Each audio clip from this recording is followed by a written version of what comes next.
All right, looks like we are live. Let us know if you can hear us and see us okay. I am live with a good friend of mine named Adam. He has a different YouTube channel on here called Cheeseology with Adam. I'm linking his video in the description of this tonight. Let me know if you can hear me. Say hi, Adam, Hello, how's and everyone let me doing? know if you can hear Adam all right. What's up, Northwest? Let's go tonight. Alonzo's in the house already. Looking forward to this, he says. And Northwest said he is works for a cheese company. I've been trying to get them to do a beer and cheese pairing forever, but they don't get it. Well, beer and cheese is what Adam does. He started Right. brewing and now he makes cheese as well. So we'll do we'll do a little conversations in both. But give me a shout out in the chat if you can hear us and see us all right, and make sure everything's working fine. Can you see both myself and Adam? Sounds a little low. Okay, let me turn it both up. All right, let me know if that's any better. I'm turning us both up a little bit, and then if it's too loud, let me know. We'll go the other way. But yeah, Adam has been brewing for several years, and I'll let him talk about that a little bit. Amongst the two of us, we actually brewed 5 beers in the last week. Adam did what 3 this weekend, and I did 2 this last week. One during the week, and then one this weekend as well. So, Adam, go ahead and talk. Yeah, it says I sound a little low. Do you sound okay? Let me turn me up a little bit.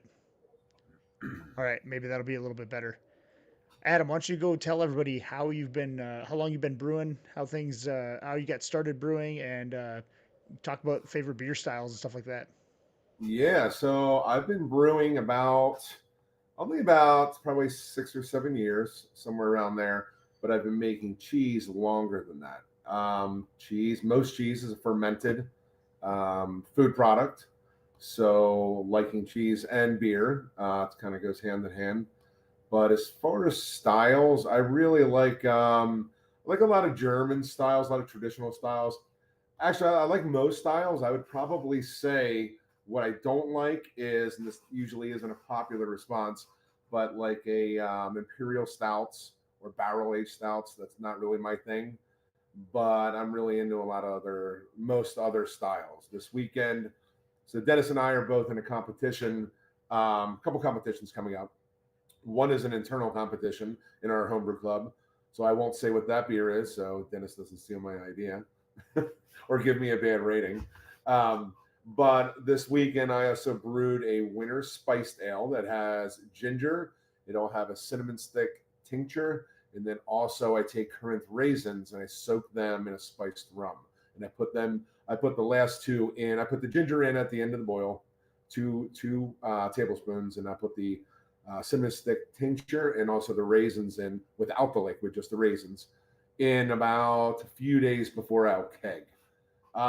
That's usually not my style. My wife likes that kind of beer. She had me brew it like last winter, and I brewed it for her, and I tried it, and it's probably one of the best beers I've ever made. It's absolutely fabulous. So I'm making that for the competition, making a double IPA for the competition, and then also a chocolate macadamia nut porter for the competition as well. Two competitions here in this area. One is called US Open. It's run by a local homebrew club. And then also North Georgia has a competition as well. Nice. A lot of people submit to those, so they're really neat, a lot of fun. Yeah, I need to put my beers in North Georgia. Actually, I think that just opened like yesterday, didn't it, or something like that? Did it? I thought it was still a couple weeks away, but maybe that. Yeah, it may have opened this Saturday. I need to check on that. But yes, so Adam and I are in the same local homebrew club here in like South Charlotte area.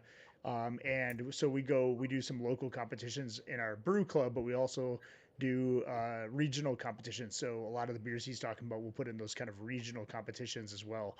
And so one of which is a local homebrew club does one called US Open, and so that was one of the beers that I brewed. And actually, I am drinking tonight, hazy IPA, one of the best I've ever made. I'm calling it Death by Fruit because, dude, I'm just gonna kill the judges with this thing. I mean, like kill the judges with this thing. It is banging good. So this will actually be on my channel, but it's going to be available for members only for the recipe, right? So if you want to click the join button below, become a channel member, you will get this as it posts. And I'm going to be doing the edits to this week. And as a channel member, you not only get the videos early, but you'll get some special recipes early. This being one of those special recipes. So really awesome.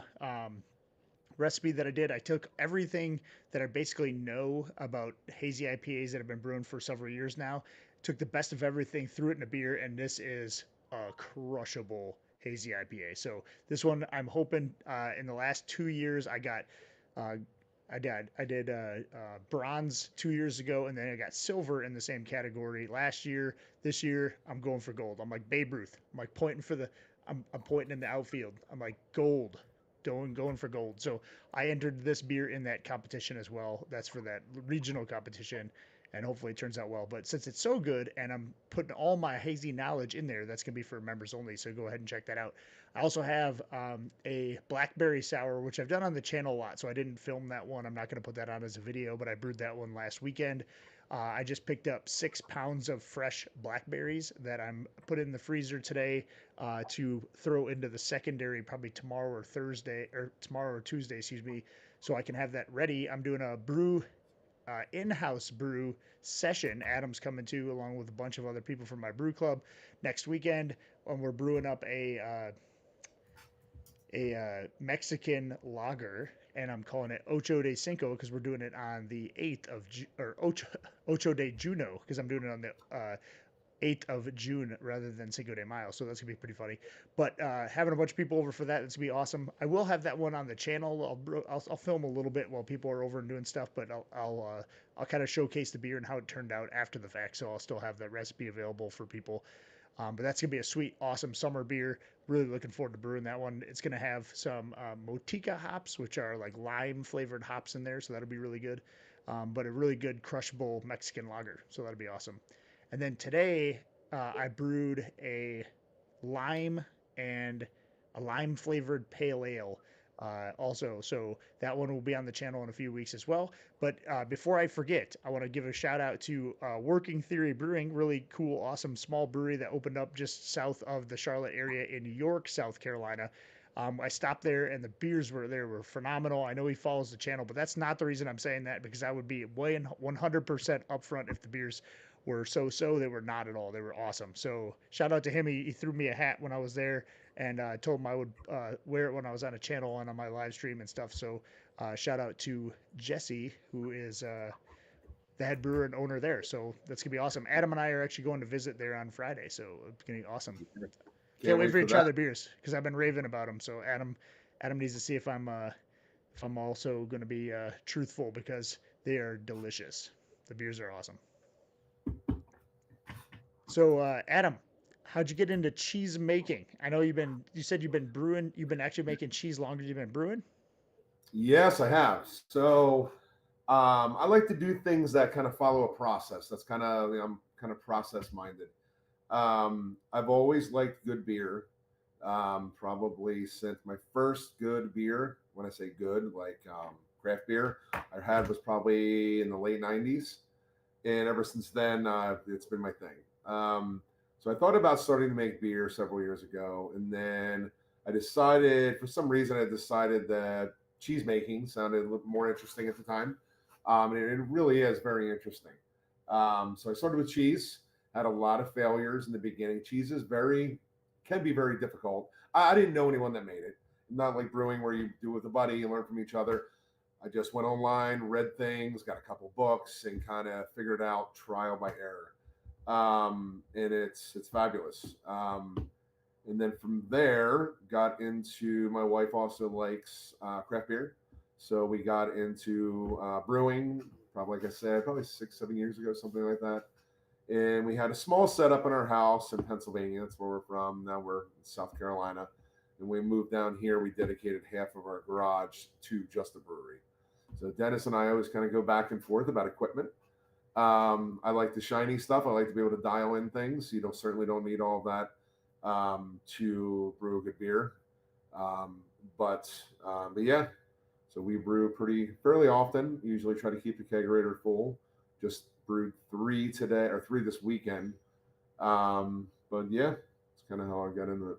So when you make cheese, what'd you start with? Like would you start with just your basic like mozzarella like everybody else does, or did you say, hey, I'm going all in, I'm gonna buy a cheese press, all that kind of stuff?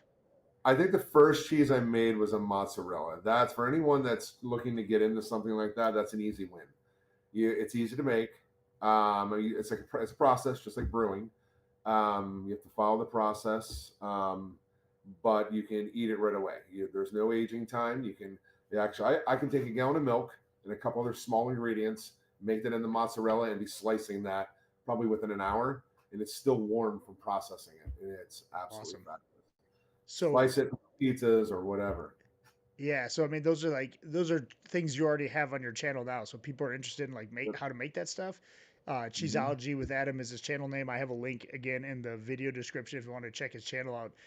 But you're also getting into like smoking meats and stuff now. We're not just smoking meats, doing all different kinds of meats, right? So meats and cheese. Yes. So I Adam's a started getting into charcuterie meats. board of different things. He's a live charcuterie board. I just need to start making crackers, and I'll be good to Yeah, get on that. go. So yeah, started making meats. Actually, just not too long ago, a few months ago. Started with some summer sausages. Got a smoker, and there's different kinds of meats. You have fermented meats that you put culture in. It's kind of, think of it like yeast acting on the sugar in beer. In cheese, you put a culture in, so so it eats the lactose milk sugar and creates lactic acid. Same thing with meat. You put a culture in a lot of in fermented meats, you add dextrose, which is a form of sugar. And the culture acts on the sugar and creates lactic acid, so you don't get all that nasty bacteria that's going to kill you. It's all very closely related. It's very interesting. But make Cool. fermented meats, smoked meats that are cooked in a smoker. I did a capicola, which is basically you take the copa muscle out of a pork butt, and you have to cure it, and then you age it for. It took about 3 months to age, but there's no cooking. It's through the aging process and seasoning. You can cut it, eat it, and it's absolutely fabulous. But all three of those things, beer, cheese, meat, very closely related. The chemical process that happens, it's very interesting. Sweet man, all things fermented, right? All things Yep. Zymergy related. So Jeff says, "Yeah, bro, sent that email. Love your work. I'm assuming you sent that email to get a sticker. So if you're looking at the bottom of the screen here, you can see if you want a Cityscape Brewing sticker, I send one of those to you for free. You can go ahead and give me your name and address in an email to cityscapebrew@gmail.com. That's again not Cityscape Brewing, but cityscapebrew@gmail.com, and send me your name and address. I'll send you a free sticker in the mail and send you a couple of them so you can stick them on your keyser, bring them to some breweries, stick them on the wall, whatever you want to do with them. It's got a little QR code on there, bring people to my channel. So if they're interested in brewing or learning about brewing, go ahead and send them my way. So that's awesome. But yeah, feel free to go ahead and send me an email with your address to do that, and you get some stickers in the mail. So Jeff, a couple coming to you, man. That's awesome. So I've had Adams cheeses and meats before, and they are very good. I will say I loved the summer sausage. I think I probably ate more of that than anyone else when you brought it over here last time, so that was awesome. But that's phenomenal job. I mean, I don't know that I have the patience or the space to do cheese, but I would love to do like the cheddar you made was awesome. You actually smoked a little bit of that cheddar and brought it over the other day. That was cool. Did yeah, I In your aged that smoker. cheddar. Aged that cheddar for 6 months, and then which is hard to do because obviously you want to dig into it. But I let it go for 6 months, and then I cut it. It was a 4 pound wheel, and then I cut that up and I put that in my smoker. I put one piece in my smoker, probably about 3/4 of a pound, and smoked it with applewood. And the way my smoker's set up, I don't have an expensive multi-thousand-dollar smoker. It's one of those master builts that's like one case, but in that, there's a heating element, and you put wood chips in. So when you want smoke, you have to heat up the case.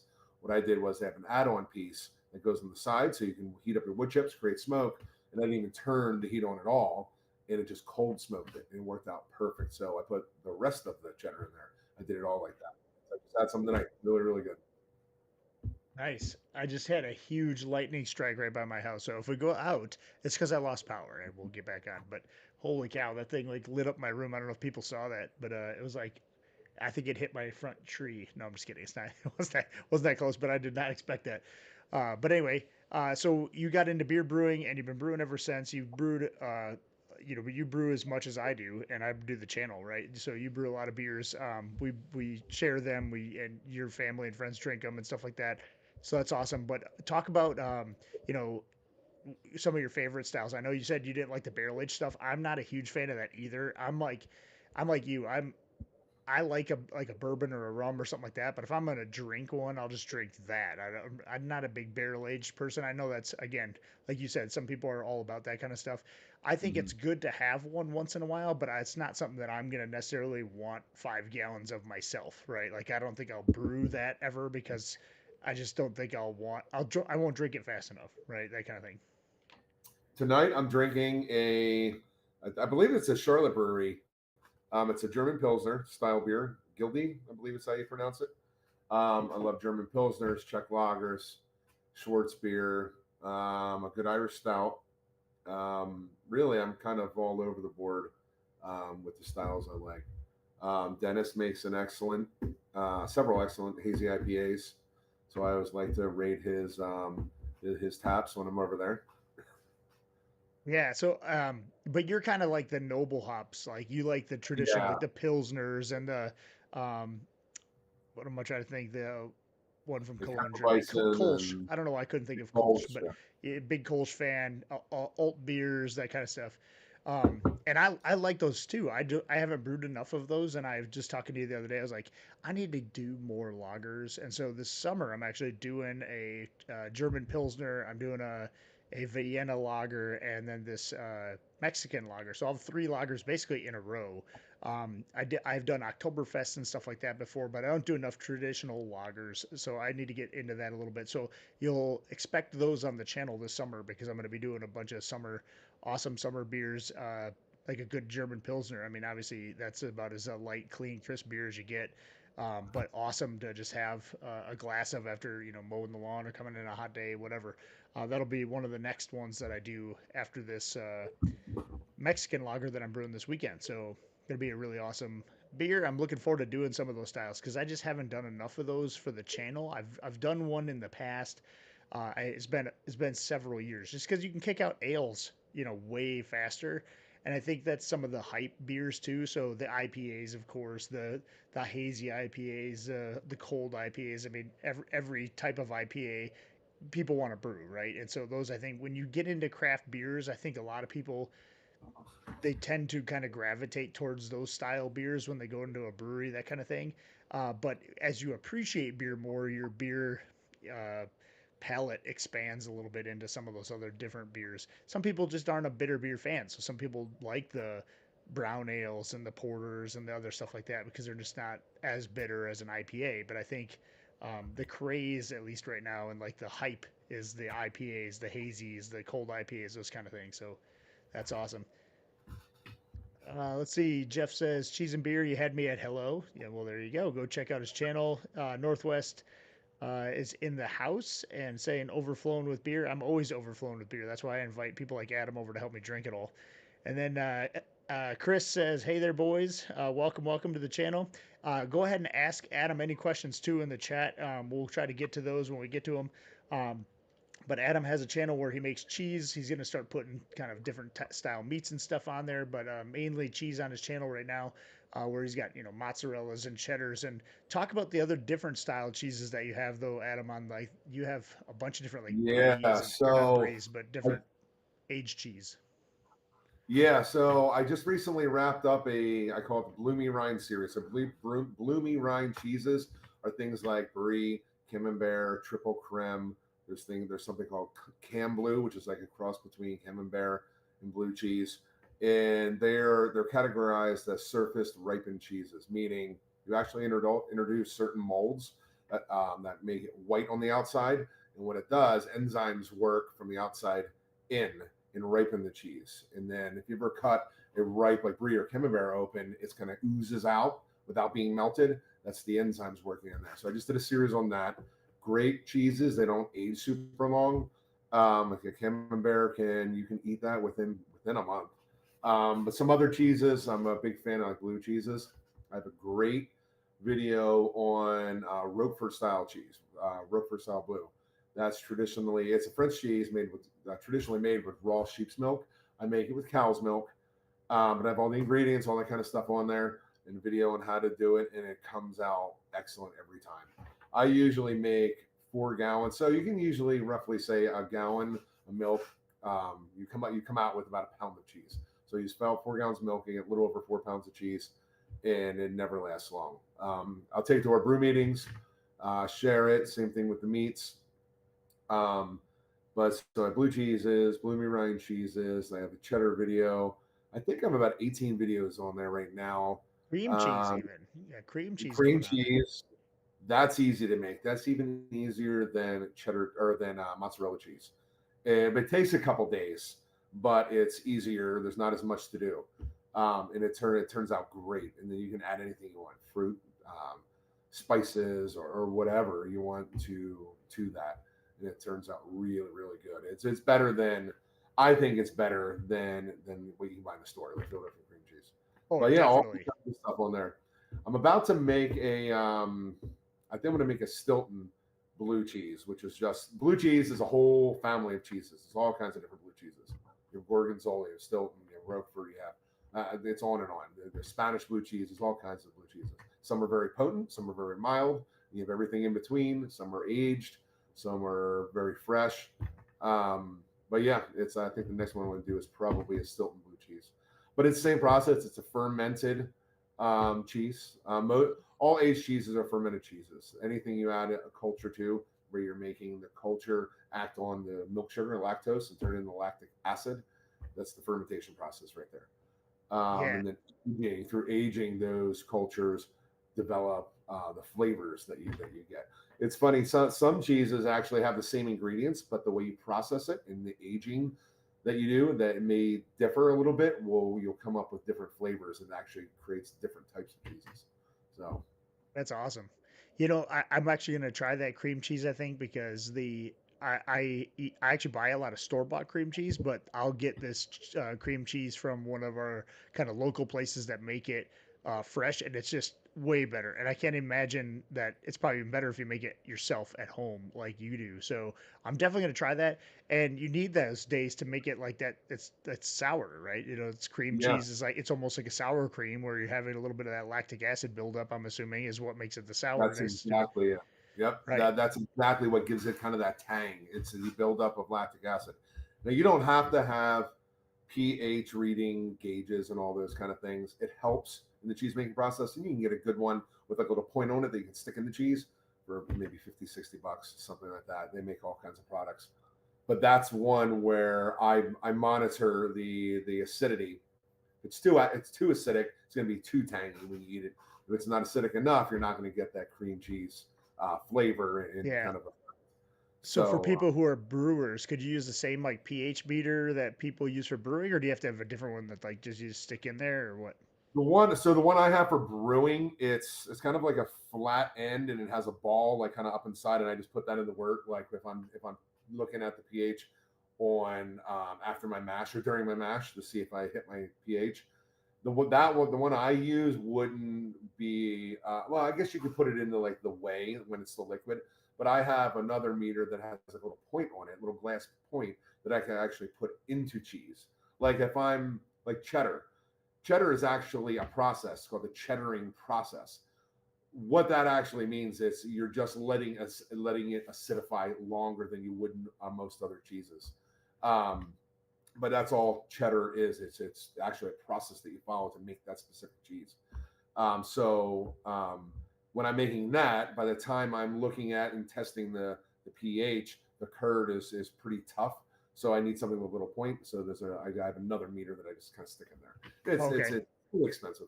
Yeah, yeah. It's because I was thinking most people probably have a pH meter for brewing beer, and a lot of people on here brew beer. They may not have pH meter, but if they do, they're probably using a different one, a different Yeah. style that you couldn't always use just for cheeses. But good to know because I didn't know if you could use the same one. So that's awesome. I Um, mean, if you have one that has probes, you can use them for both. But yeah, yeah, yeah. So we were talking. Somebody brought this up a couple of live streams ago about doing like brewing on a different system and stuff. And so As you know, because we've talked about this frequently, I keep with more of a rudimentary system on purpose because that's how people get started brewing a lot of times. And for my channel, especially, I kind of want to meet people where they're at. And a lot of people are watching my channel when they're first getting started brewing and they would just want to kind of learn more. But of course, there's people who've been brewing on those style systems for 50 years, make awesome beer. However, you can always upgrade and do something like you've done with your garage setup, and where you've got an electric brew pot system, and then you've got like an all-in-one kind of mash uh, brew in a bag system, if you will, and then you have your conical fermenters and glycol chillers and all that kind of stuff. And so I think it would be kind of cool at some point to kind of brew one on your system for the channel to kind of show people what that is and the differences between how I brew and how you brew, even though the process and a lot of the underlying recipes and the process is the same. It's just a different vessel, if you will. So, did you ever brew on a different style system, or did you just kind of take the leap right away into having an all-in-one type of system like that? I just did all in one. So I made when I started brewing, I made probably 2 batches in a pot on my stove of extract, and then I went right to all grain. I knew that's what I wanted to do, and I knew it was something I was going to continue doing. So I actually bought a claw hammer system. So basically a brew in a bag system. The bag is a metal basket, and I love it. You have to watch the if you don't if your mash is too thick, it's going to hold the heat in, and even if it reaches the temperature that you have the controller set at, it can still keep rising a little bit. But you learn those kind of things. I love it. I've made lots of great beers. Two of the beers that I made this weekend, I've won multiple medals on. But yeah, I went and got that. I got a conical fermenter from SS Brewtech. That's the one that we raffled off last year in our homebrew club.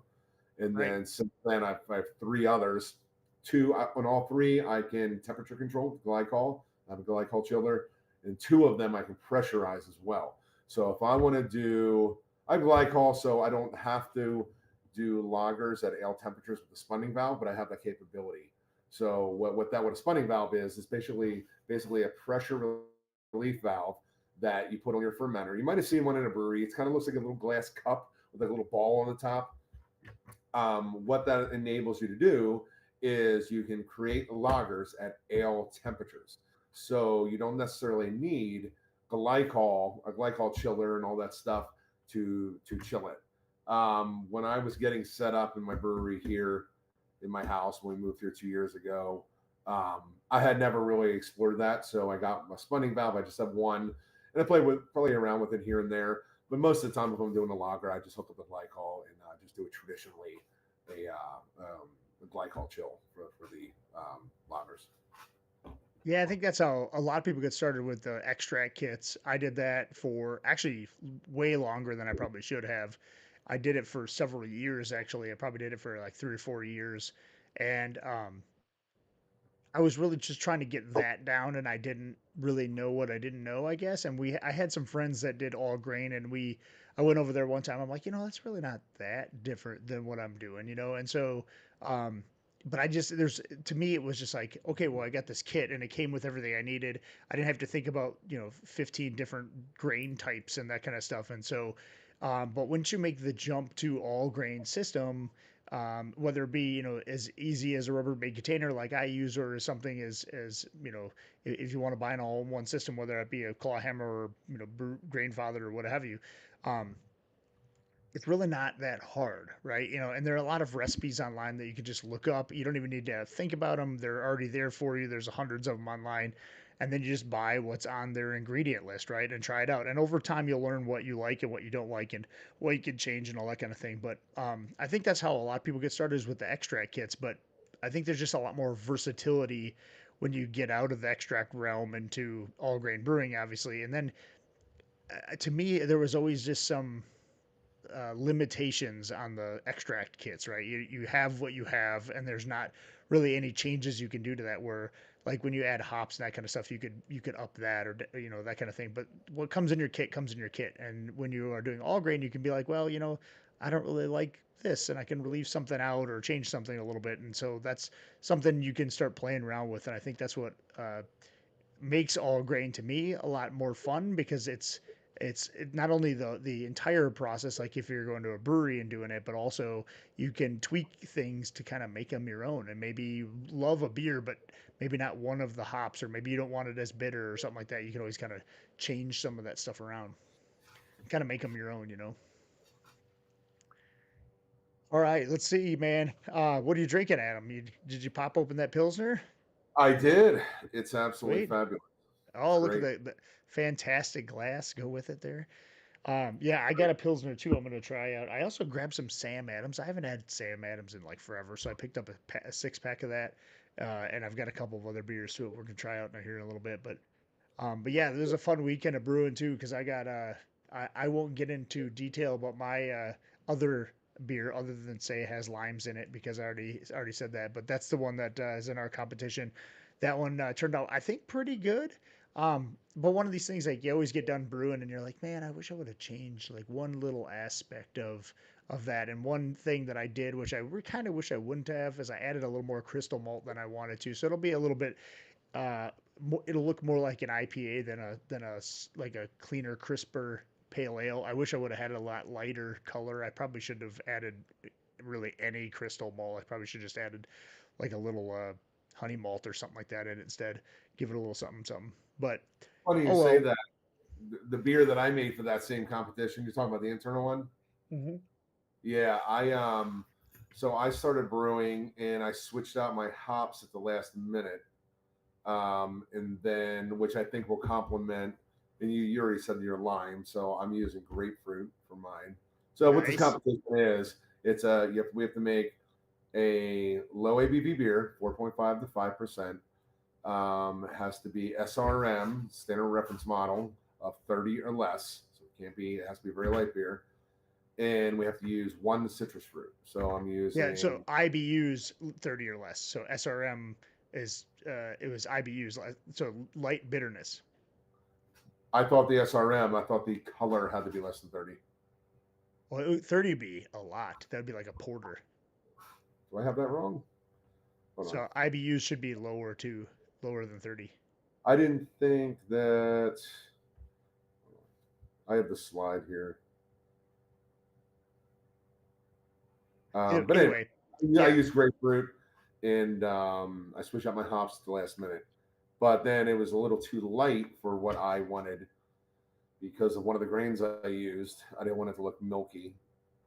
So I added 4 ounces of caramel 80. And it was just enough to kind of give it a little bit of color. And I think it's going to do good. nice. Yeah, that'd be good. I think there'd be some good beers. I mean, I think they're just going like summer beer route, that kind of thing. One of the reasons we have these kind of parameters is because we usually have a kind of a local brewery that will judge these things, and then sometimes the winner will be able to brew on their location at a small brewery. So that's a cool thing that our club does, where some of the club members will actually get to brew their beer on a professional system. So that's kind of neat. Something that is a little bit different. Not everybody gets to experience that in their lifetime, and it's always something fun to do. I've done that a few times during our club competitions, and so that's really fun. And I love it when people who haven't done it before win because they just get an experience they'll never forget doing something like that. Chris Yeah, said, "Ever use?" it is. Uh, I'm sorry, I didn't interrupt you. It is 30 IBUs. For some reason, I thought they were talking about the color. I thought it was 30 SRM. Okay. yeah, that's Anyway, I'm great. good. Yeah. So, So I think they would just didn't want it to be like real hoppy, but they wanted to be yeah. like summery, citrusy, easy drinking. And Yep. so some of them real hoppy ones are hard to drink in the summer, depending on what IPA you have, that kind of thing. So Chris says, ever use PB2 powdered peanut butter? And if so, how did you use it? Actually, Adam and I brewed a beer together using that. So I'll talk about that. Yeah. You just used PB2 in a seltzer, making a PB&J seltzer. Okay, cool, man. There's a lot of videos going around about that PB&J seltzer right now. I think Homebrew for Life did one. The Brew Show just did one. And there's like lines around the brewery in California that releases that beer. They're like 300 people deep for like buying 4 packs and stuff like that. It's crazy. But yes, we have used PB2 fit powder. What we would suggest, at least how we used it in a peanut butter coconut porter, right? Is that what it was? peanut Yeah, butter yeah. coconut porter, and we actually added the PB Fit powder so it wouldn't be balled up on the top. We added the last little bit of our boil, but we kind of rehydrated it in some filtered water first. I think it was even distilled water even, and we just stirred that up so it was all good and mixed up and not clumpy. Um, so because if you put it right in your boil kettle or whatever kettle you're using, um, chances are it's just going to get on the top. It's going to start sticking to the sides and all that kind of stuff. And so how we did it is we kind of rehydrated it, made it its own little like slurry of peanut butter, and then added that at the last little part of our boil. In a seltzer, I'm assuming you would add that, right at the. I mean, I don't think you would have to boil anything. You're pouring it basically right in a keg, but I would rehydrate it for sure, and then somehow mix that up in there before you start, um, you know, pitching any type of. I guess you would be fermenting it, so you'd be doing that in your either fermenter or a keg or whatever. But make sure it's good and mixed up because if you just pour it in, chances are it's just going to go right down to the bottom of your fermenter and just kind of sit there. So mixing that up in some water first, and then mixing that up once you get it in your full volume of wherever you're fermenting in is going to be key. You're going to want to make sure that gets mixed up really well, or else it'll settle out. Yeah, it's the same concept. If you've ever made gravy for like turkey, you don't just throw it in the hot liquid. You always put cold water with it, Mm-hmm. so when you add it, it doesn't clump up. Same exact thing with the peanut butter in hot work. It's going to you'll have balls floating everywhere, and you're not going to get what you want. So when we did it with cold water and added it, it was perfect. We didn't have any kind of clumped up balls or anything. It mixed in real well, and then that beer turned out excellent. Yeah, no, that was a great beer, and you could definitely taste the peanut butter. And we were trying to be a little restrained on that, so it wasn't too peanut buttery because we had a lot of different flavors going on in that porter. We had toasted coconut in there, we had peanut butter in there, we had uh, chocolate with the chocolate malts anyway going on there. So it was kind of like a peanut butter cup with coconuts, but we didn't want it to be too overpowering, so it still tastes like a beer. We didn't want it to be like a dessert beer. But I think that beer turned out fantastic. That was awesome. Yeah. So So I see a comment here that it was added to the secondary, pulled 1.5 gallons of seltzer wort, mixed it up, and then put it back in the fermenter. Did it turn out good? yeah, that's a way to do it. You really got to mix it up with something. So doing it as part of the seltzer wort, I guess, would be a way of doing it since you're really not boiling seltzer. I think in the video that Homebrew for Life did, and maybe even the Brew Show, I think he boiled some of it first. If I'm not mistaken, he like boiled some of the water just to like get that PB fit like really boiled in there, but I can't remember. It's been a couple weeks since I watched this video on that, but I could go back and watch it. Um, but yeah, that stuff is good because, and a lot of reason why people don't use regular peanut butter for those who are just kind of hearing this and not knowing what PB Fit powder is that PB Fit powder doesn't have the oils in it, the peanut oils. So they pull those out of there, and so the it will not kill your head retention and stuff like that in your beer as if you added straight peanut butter. If you did that, you'd have the oils and the peanut butter, and it would sit on the top of your beer. It would be kind of slick, and then it would reduce your head retention on your beer. But the PB Fit powder removes the oils out of it, so that's a good way of doing it. It's using that. That's why a lot of people use that with brewing. You did that no less than an hour ago. That's awesome. Sweet. All right, I gotta pick another beer. I gotta do here real quick. Let's see. Speaking of Pilsner, is that what you're drinking? Is it Pilsner? Yeah, I'm drinking a Pilsner. And I'm after I gonna. brew, I have one more beer to make for our competitions that we're doing. And then, like I said, I'm going to do several lagers. The last Czech lager I made, or no, maybe it was Kolsch. Either one, it didn't turn out very well. But that was about a year or so ago.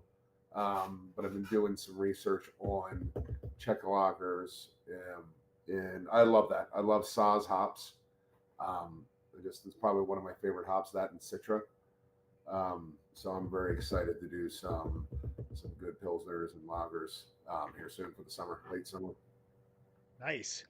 I'm trying to open up a bottle with a bass, and the thing doesn't want to bite it. No, for some reason, like the smallest bottle opener ever inside of this mouth. I should have grabbed a different bottle opener. Don't you have a bottle opener from Key West?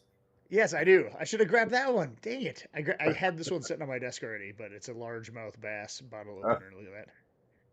Look at that guy. But yeah, no, I have a Sierra Nevada Nooner Pilsner. I'm gonna be pouring in there real quick. I haven't had one of these in a while. Bloody Mary seltzer, cool. Bloody Mary seltzer. I've done a couple of seltzers, um, and there's definitely a trick to doing seltzers because the first time I did one, um, I got a stuck fermentation really bad. You got to add a ton of yeast nutrient and yeast energizer in there to keep it going. So I will tell you that's a that's a crazy experiment that I did the first time that I wasn't really sure about. I did use champagne yeast. I don't know if you use champagne yeast when you do seltzers a lot of time or Kvike or whatever. Some people use that. But when I did a cherry lime. Like I wanted to do like a cherry limeade type of hard seltzer, and I had the regular. I had water and was it corn sugar or whatever in there, and then I pitched the yeast, and I had a lot of yeast. What am I trying to say? Yeast nutrient. I had a ton of that stuff in there right away, but I didn't have enough, and it just kept stalling out, and I had to add a little bit more. And so there's like a step process to making like seltzers where you add yeast nutrient like every couple of days or whatever in there. Um, and then also I got it kind of stuck after a couple days where I actually used some yeast energizer, which is a little bit different than the yeast nutrient to like kickstart it again because it was like so stuck. And so that took me for a loop. I'd probably need to do another one just to like get better at it. But maybe Chris give us some pointers here. You gotten pretty good at it, seltzers. All I brews is hazies and seltzers. Awesome, man. Bet the chicks dig it.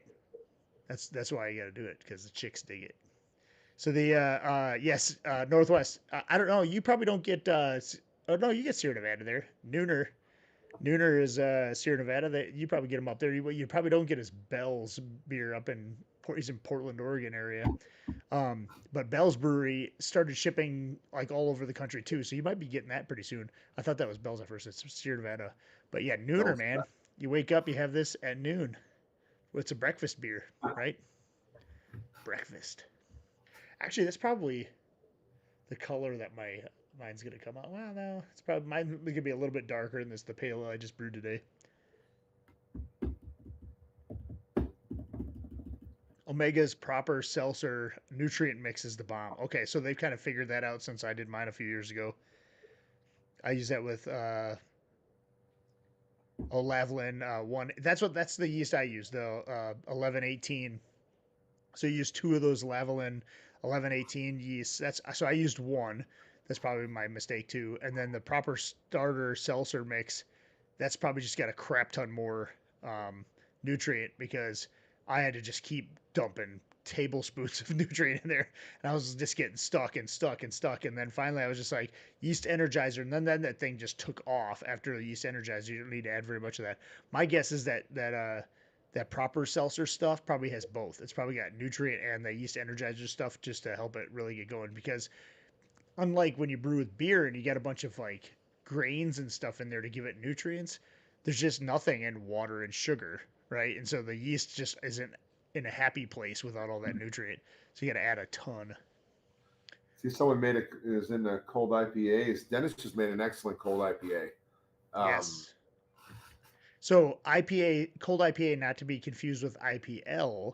The IPL is the India Pale Lager, which is where you take like a regular IPA recipe and brew with lager yeast. You don't really change something. The cold IPA is very different. So it's its own category of IPA style now. So it's really like in color, like almost like a Kolsch or Pilsner color, but it's really high on the bitterness and hops still.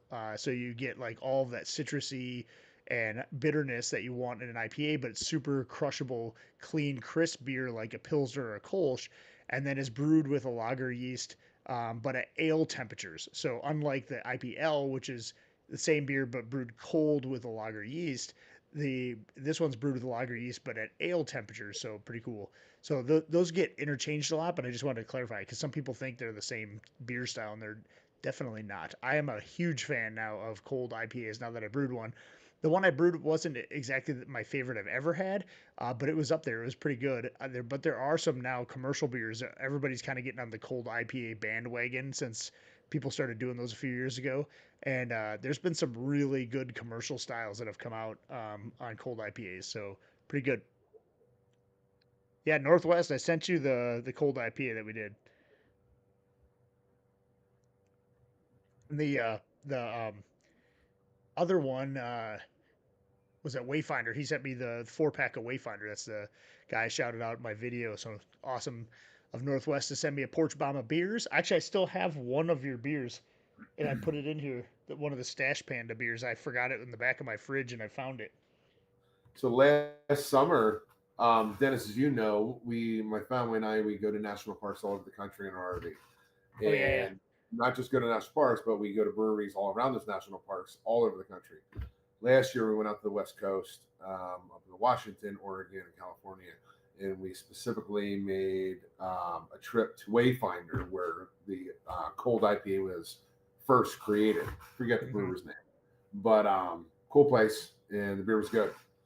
But yeah, Yeah, so awesome. any, But I will say, Adam was mad because we had a bunch of people tasting my beer right next to the Wayfinder beer, and I will say I don't remember that.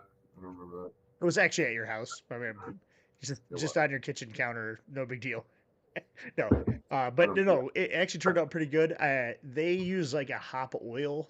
Even says on the recipe that they kind of release, they have like a hop oil and a hop oil infusion that they do. So that gives it a little bit different flavor than just using your traditional like pellet hops.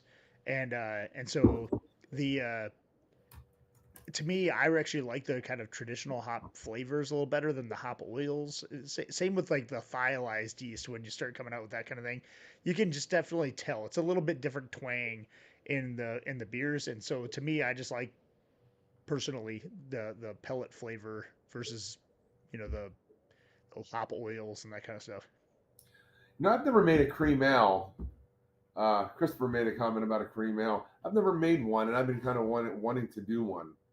Um, that actually might have been a good base style for the internal competition that we were talking about, where the winner of the internal competition is going to get brewed at a brewery in the Charlotte area. Yeah.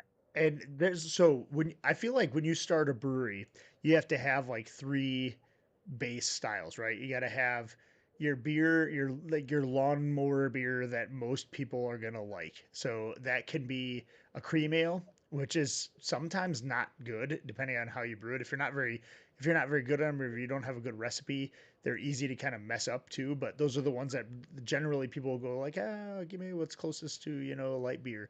But then you also could have your lagers that are your basic pilsners and that kind of thing that people are gonna most kind of mimic your Miller Lights, Bud Lights, what have you, and they just want to come in and they're like, hey, I'm at a brewery, but I want to get the same kind of basic beer.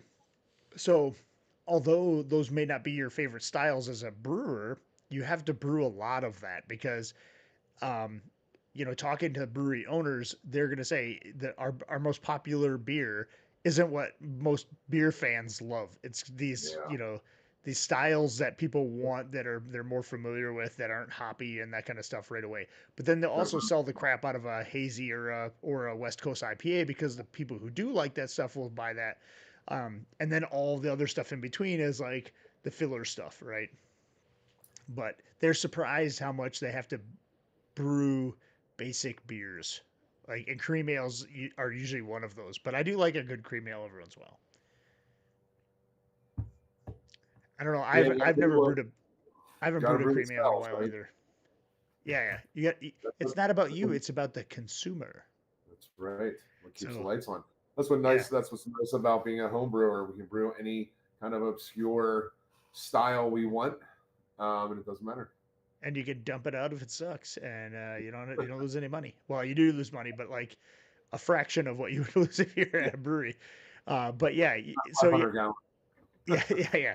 You're not dumping 7 barrels. But the good news is like yeah, I think Chris hit it on the head. You got to have a good solid light beer. You got to have some type of in my opinion, you got to have some good pale ale IPA that's a staple, right? You get something that you're gonna have on all the time, and then you can mix it up with the other stuff. So you can have a porters, you can have seasonal beers, you can have your you know if you want to have a barrel aged or sour or something like that. But you got to have the basics. You got to have some type of brown ale, some type of medium range beer, and then your light beers are gonna sell like hotcakes.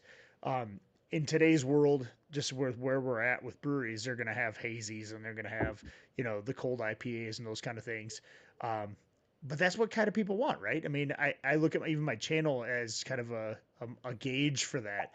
And although I don't want to I brew a lot of hazy IPAs, but those are also the videos that do the best, believe it or not. So that's what people want to brew, and because they want to brew what they want to drink. And so I'm not afraid of saying I like a good hazy IPA, but I also want to brew other stuff for the channel, but I just know it's not going to do as well on the channel. But I don't really care because I want to do more than just hazy IPAs for the channel. But they just, if I wanted to just care about, views and making money, I just brew all hazy IPA videos, but I'm not going to do that. But I do brew some awesome hazy IPAs because I do like drinking them. I mean, that's just, I always have one on tap.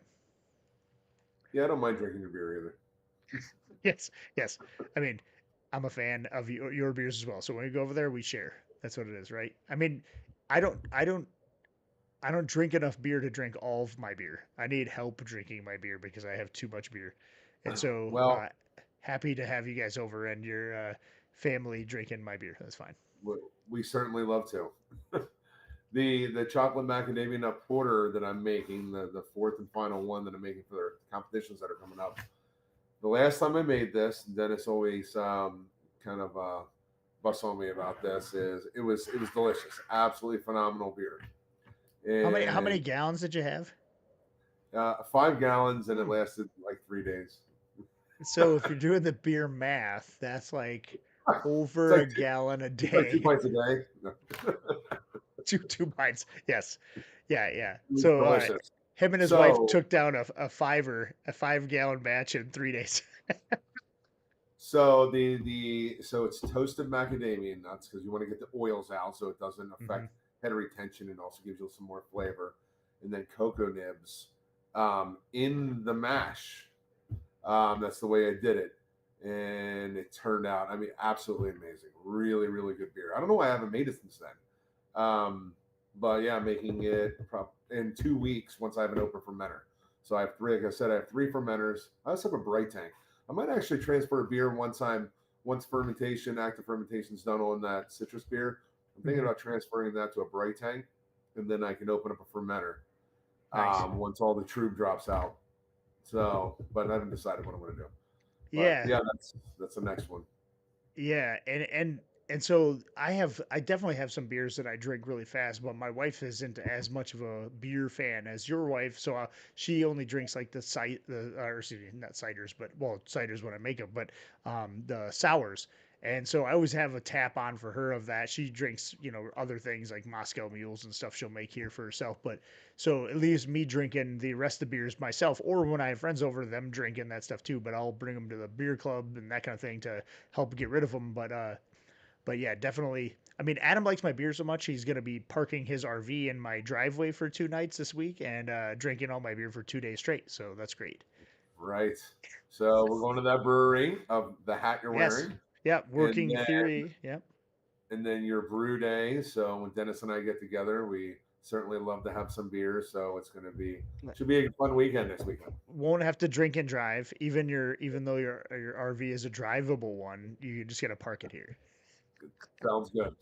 Park Sounds it, good. and you can stumble 5 feet to your I still got to house. walk to it. Yeah, So no. your house. Well, well, you don't even have. I mean, you can stumble or I know if use the a beer's really chair. good. I'm like Dennis. I'm going to stay another week. Is that all right? Yeah. But yeah, my wife won't let you. She will pop all of your tires and then call the police or a junk vehicle in my Should be driveway. calling a tow truck. Yes, that's right. That's right. Well, cool, man. Yeah, that's awesome. So, back to your cheese making stuff. So, and by the way, if people are just now joining us, we got Cheeseology with Adam. He's got his own cheese and soon to be meat channel, so cheese and meats, but mostly cheese right now on his channel. It's called Cheeseology with Adam. I have the link in the video description, and so you can check this channel. I'll go hit a subscribe for him, and then check out how to make your own cheeses and stuff. But are you bringing any cheeses to the event this weekend? I'm going to bring some smoked cheddar. So the cheddar that I aged 6 months, and then I put it in my, so put one wedge. Some folks might have heard me say this already. I put one small wedge in my smoker just to test out cold smoking it. Turned out fabulous smoking it with applewood.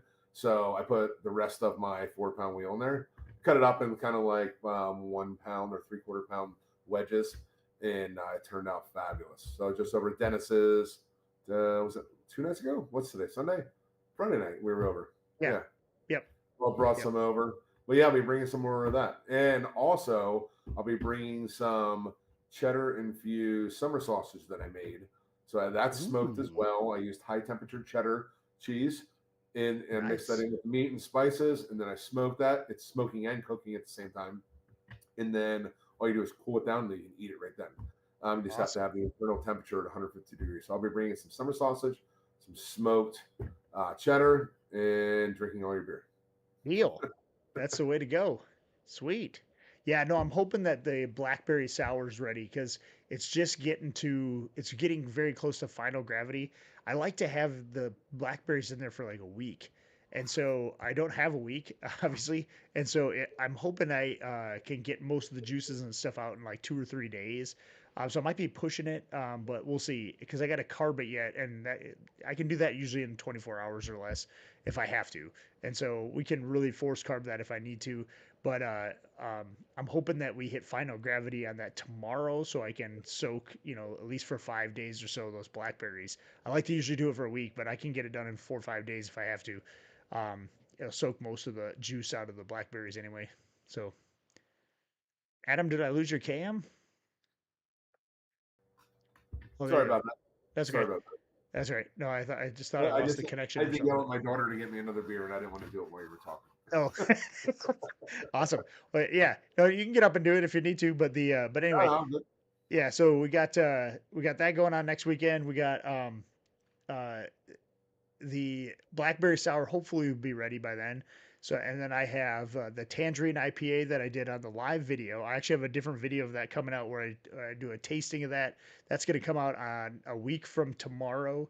But that'll be up for members. If you're a member, you'll be able to see that video early. Again, all the members, if you join the channel, you get to see my videos before everybody else. So I'm going to be doing a ton of video editing this week. I've got the Tangerine IPA video that's going to be dropping next Monday. I've got the Hazy IPA for members only, but everybody will be able to see the video. But the recipe for members only is the one I started with tonight. Not this one, but a different one I started with tonight. That will be in a couple of weeks, and then the lime pale ale one that we're doing for the competition. I won't give too much away, but that one will be later on in the month of June. So hopefully three awesome brew grain to glass videos coming up very, very soon. And as a member, you'll get to see those early, or if you hit join, you also get the recipes for those kind of special beers that I don't release to everybody. So that'd be really cool. So go ahead and do that. Also, if you again want a sticker, you can go ahead and click or look for the scrolling text at the bottom of the screen. That will have my Gmail account. It's cityscapebrew at Gmail. You can send me your name and your address, and you get some Cityscape Brewing stickers. I'll send you a handful of those, and you can put them out. So I'll send you those for free. So feel free to send me an email with your name and address. I'll get those in the mail to cityscapebrew at gmail.com. So, Awesome. Chris mentioned saisons. The last saison I make, it was a lemon drop saison. So the only time I've ever used lemon drop hops, I made it in a saison, and it turned out really good. So if you like saisons, should explore that. I really like the combination of that style with that hop. Turned out really Awesome. Yeah, I think good. I'm trying to think of which. Oh, Pearl hops. That's the one I'm doing in my German Pilsner. I really like those in there as well, and Tettnanger. And so I'm going to be brewing that up. And speaking of Germany, I've talked to this a couple times, but you weren't on the channel. But I'm going to Germany, and Adam actually helped or basically planned the trip, and I'm just following along like a puppy. And no, he basically planned the trip to Germany. He used to live over there for several years when you were in the army. Is that right? Yeah, I was in the military. I lived over there for several years, and that's where I learned to love Hefeweizen. Um, Hefeweizen's a wonderful, wonderful beer. If the problem here is having it in the states, there's very few, at least what I found, very few good representations of the style. I've had it for some reason in like the Midwest and West, especially Midwest around the Dakotas. I've seen it in breweries. Like they'll have each brewery will have like one Hefeweizen. Not that you need more than one, but they'll have one in which we don't really see on the East Coast. Mm-hmm. But the ones I've had haven't been like the ones that I'm used to of having in Germany. I mean, rightfully so. I mean, that's where it's made and that's where it's the best. Right. But yeah, it's a wonderful style. So we're going to.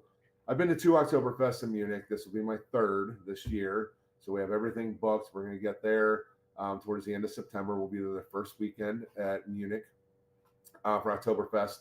Spending a couple days in Munich, and then going from there to Pilsen, Czech Republic, to have some Pilsner. Pilsner, Uh, Nooner. and then we're spending, I think, a day or two there. And then from there, we're going to Cologne, where Kolsch is from. And then I think we're spending 2 days there in Cologne. And then from Yes. there, we're going to Brussels. So No, it's no, spending. we're going for the day to Paris. Oh, yeah, that's right. We're Yeah, going to take a day Paris, trip to France. Yeah. Paris. So we're But doing everything by that was the train. change of plans. We had to move a couple things around, and we decided we're just well we're so close because it's only like a 2 hour train ride. We're just gonna hit that while we're there. Yeah, we're doing everything by train. We're flying in and doing everything by train. It's gonna be awesome. Yeah, it's gonna be super Um, cool. I'm pumped. I actually have the countdown on my phone, like how many hours it is till we go. So it's gonna be super amazing. sweet, I super mean, sweet. So, it's you're gonna be ruined for those styles of beer here. by the way, are they still like as banana clove flavor the Hefeweizens over there? So there's several different breweries that do it. There's one the one I really like is called Schilferhofer. You've probably seen that in a store, but it's a Mm. grapefruit Hefeweizen. I don't like that. This is just a regular Hefeweizen, but also the oldest brewery in the world. Um, oh, geez. Oh, I knew the name of this too, and it was just on our trivia the other day. Weinstefan. Yeah, Weinstefan. I totally messed the They name up make on my trivia. yeah, yeah. They make a Hefeweizen that's really good. They have the oldest brewery in the world. I mean, it's fabulous. Nice. So, when you're asking about clove and banana, I don't remember it being. Now it's been a while since I've been over there, but I don't remember it being one way or the other really strong. I think it's balanced very well. Um, and you get that by the temperature. So when you use Hefeweizen yeast, by the temperature that you ferment, you're either going to get more banana flavor or more clove flavor. Now I've read a bunch of stuff. They say like the one place I was reading, it was saying like 62 degrees is supposed to be optimal for like that good balance.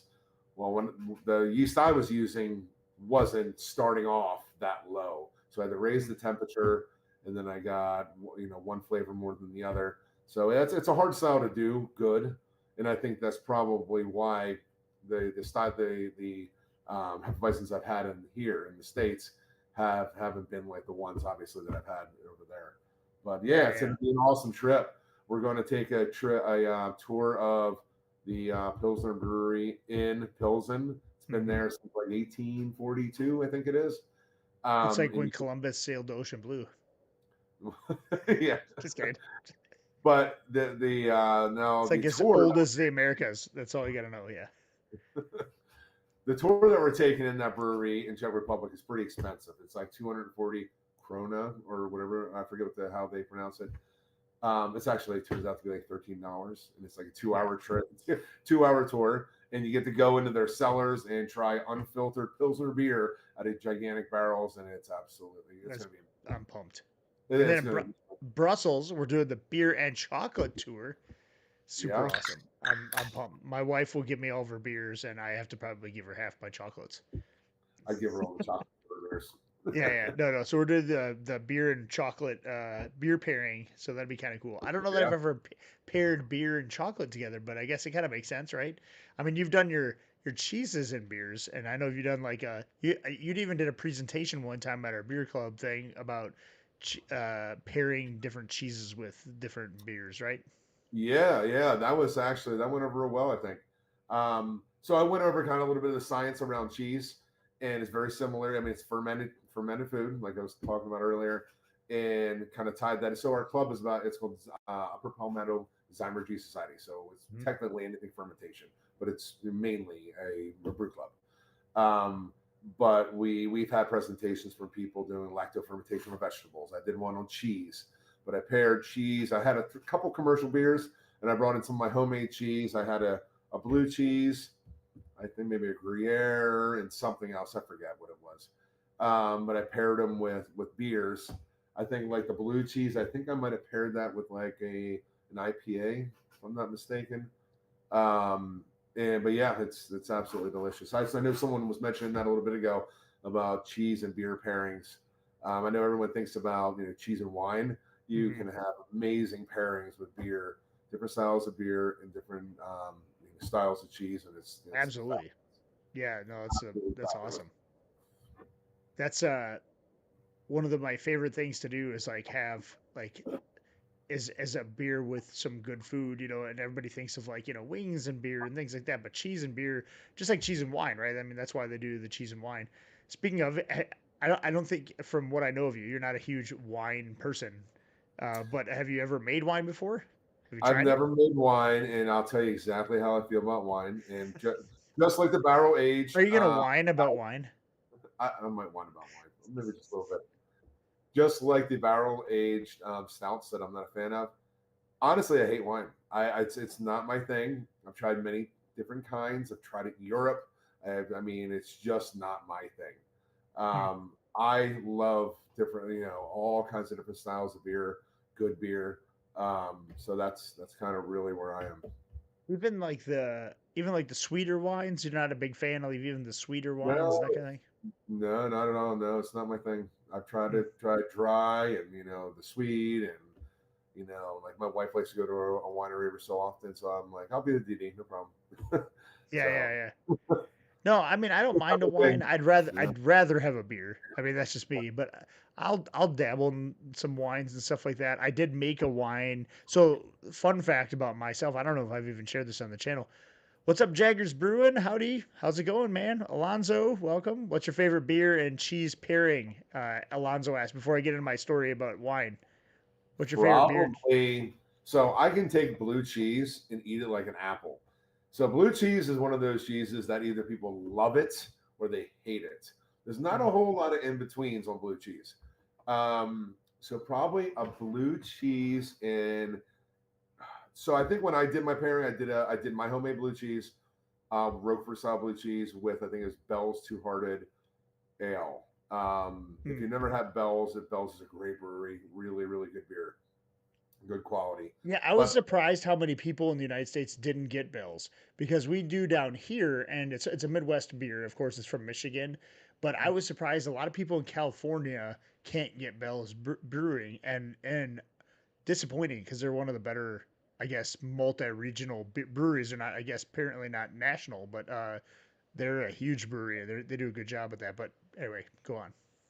no, I was going to say, yeah, I think a good IPA, and believe me, I know you go into a brewery, you see IPAs, they sell. I usually don't go for the IPAs because I like you always see those everywhere. Hmm. But a good blue cheese with a good IPA, so you have the contrast of the hops with like the tanginess of that blue mold. That's the flavor you're getting. That's what makes it blue. It's actually mold. I'm Mm, sure most people know that. yep. The contrast of those, oh, it's fabulous. So I mean, you can go to the store, grab a good IPA, grab a good blue cheese from your deli, and just try a little bit together. Oh, the flavors are just phenomenal. Nice. Alonzo said he gets bells in California, so I must be mistaken. But a couple other brew channels when we were on a couple of different chats together, and they were saying how they couldn't get bells. So maybe it's just in certain areas. I don't know. Yeah, and But but Bell's Brewery is. is I mean they have some iconic beers. So for people who are familiar with like BJCP, so Beer Judge Certification Program, they have specific styles of beer that they say this is what this style should taste like. And Bell's Two Hearted Ale is the recommendation or one of the recommendations of what an IPA should taste like. And so they have like probably the most iconic IPA style, and Bell's Two Hearted Ale is probably one of the better all around IPAs, I think, if you're just going to go for a West Coast IPA. But And I'm not like an IPA like maniac. There's a lot of people that love IPAs. I always joke with Dennis. He makes Dennis makes some fabulous beer, wins medals. It's great beer. But I always say, there are other styles besides IPAs to make. not good But, styles. I'm just kidding. I'm kidding. No, I was kidding. No, no, I do make a lot of IPAs because I do like hoppier, bittery beers, and so, but I'm getting out of my wheelhouse this year and making a lot more of those, like I said, like lagers and stuff like that. And I do make porters and a few stouts once in a while. But yeah, I make a lot of IPAs. I think also because when I go to a brewery, that's what I want to drink too. And if I'm gonna have it here, I might as well brew something that I want to drink. But I also think they also just do really well on the channel too. Um, but one thing I was very so I've brewed bells several times. Obviously, that's one of the ones where I've obviously harvested the yeast, and so you can actually get the yeast out of Bell's Brewery because they don't filter their beers. So like Sierra Nevada doesn't also, so you could do that with Sierra Nevada. But then, but you could make their own beer there. But one thing I was really uh, blown away by is the two most probably iconic beers to me as far as like kind of or multi-regional or national beers is like Bell's 200 uses all Centennial hops for their IPA, which is funny because it's like the two style IPA, but it's all Centennial, it's all one hop. But then also Sierra Nevada, their pale ale only uses Cascade. They don't use any other hop other than Cascade hop. So it's funny that these like really like iconic beers only have one variety of hops in them and very very low. It's almost like one or two or very small amount of a second malt even, right? They're almost like uh, smash beers. I mean they're very close to yeah, them. I've heard a lot of times you don't need 14 grains and 20 hops to make a good beer. Sometimes Yeah, simple is makes a nice less little is beer. more, right? Yeah, Yeah. absolutely, absolutely. Yeah, the that I talked about that. I did a video a couple months ago called like 101 into beer recipes, and I talked about that a lot, and I've tried to live by that a little bit because it's too easy to say, oh, I've got like five of these other citrusy hops I want to throw into a hazy IPA.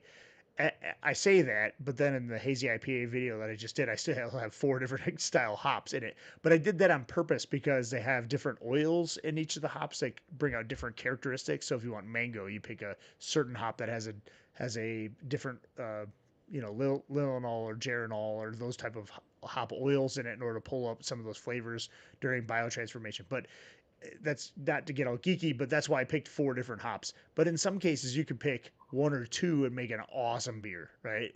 If not one, right? So those are two iconic styles when they have one, but most people will do like some type of bittering hop and then some other hop, and they'll use it several times throughout for the flavor, and that is just as good. And like I said, most of the lighter style beers only use one, if not two hops, and that's it.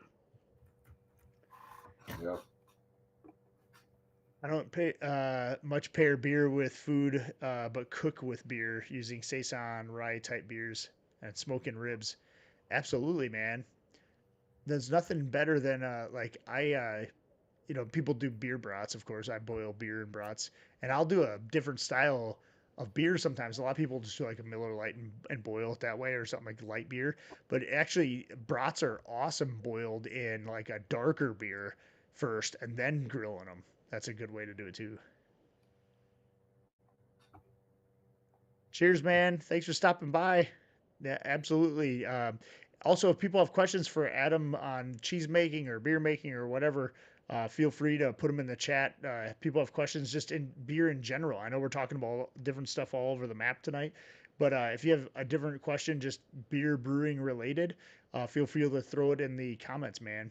Happy to answer questions as we're going. I'm almost done with this nooner. I'm gonna start on something else. Maybe I'll open the Sam Adams. I got a different one too. What is it? Oh, you know what I found, Adam? I Hmm. found. Speaking of bells. Speaking of bells, I found in the back of my. I have way too many commercial beers. I just found out because I have like a separate fridge for just commercial beers. But I thought I drank all of these, and I have the black IPA Oh, from nice. the Bell's Black IPA. This was one in their of heart hearted variety pack. I also have a Bell's Oberon, which is funny because I didn't even know I put that in there.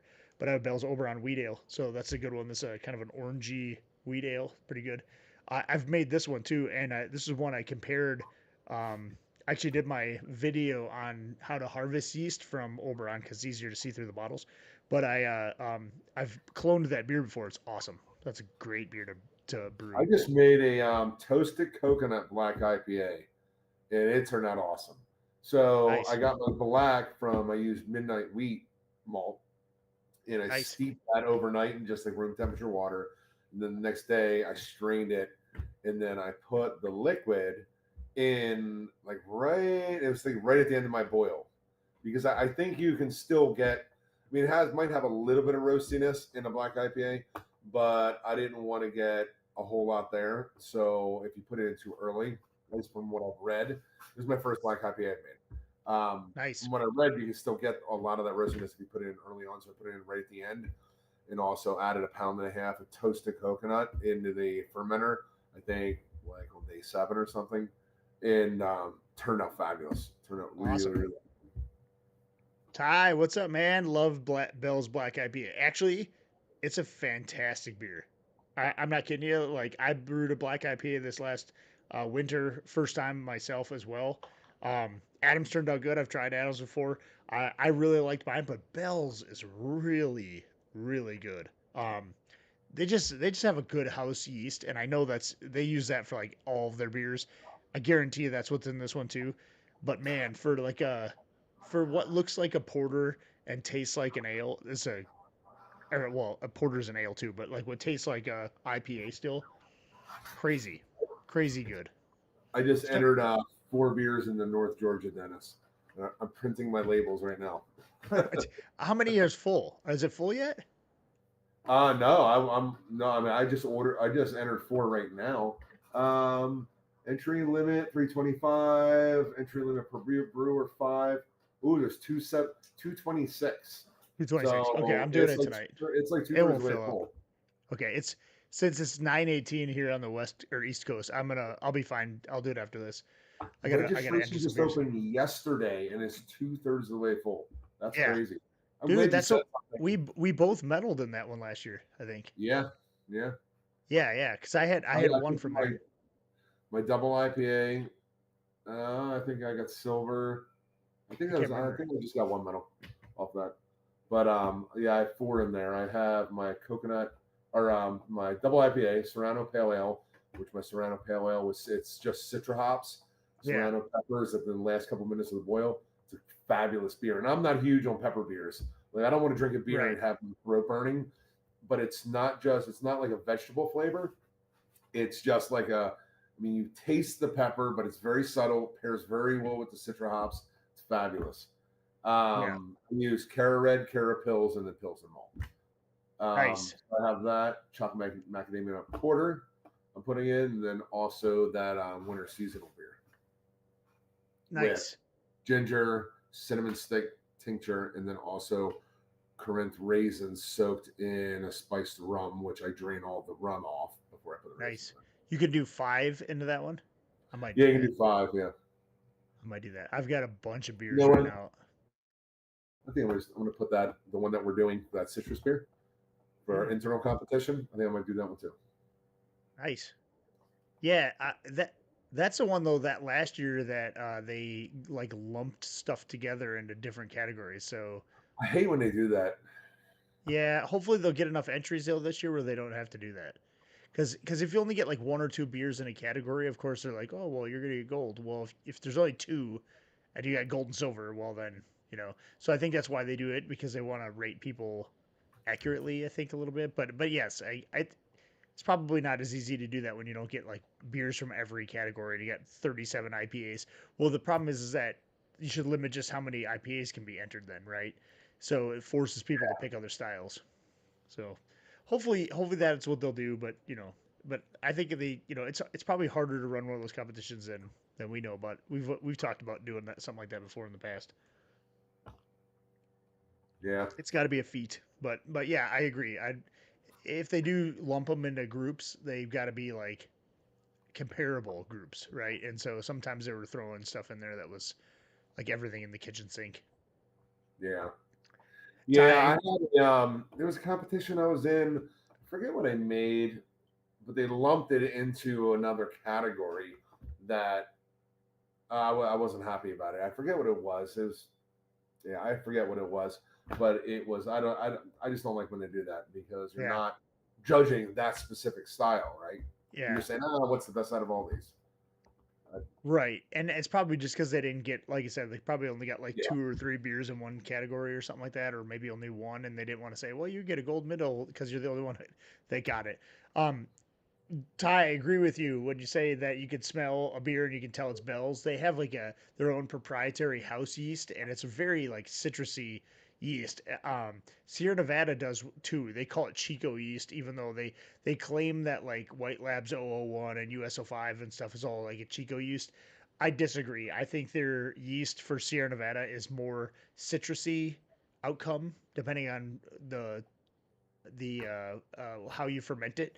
But what's cool about Bell's yeast is you can not only harvest it, you can do that with Sierra Nevada too, but they also sell it on their webpage. So on their homebrew, they have all of their beers, or not all of them, but a lot of their beers, you can actually like download the ingredients and brew them yourself, and you can actually like get their yeast from Imperial, but you have to order it through Bell's website on their website. So that's kind of cool because I don't think you can do that through Sierra Nevada.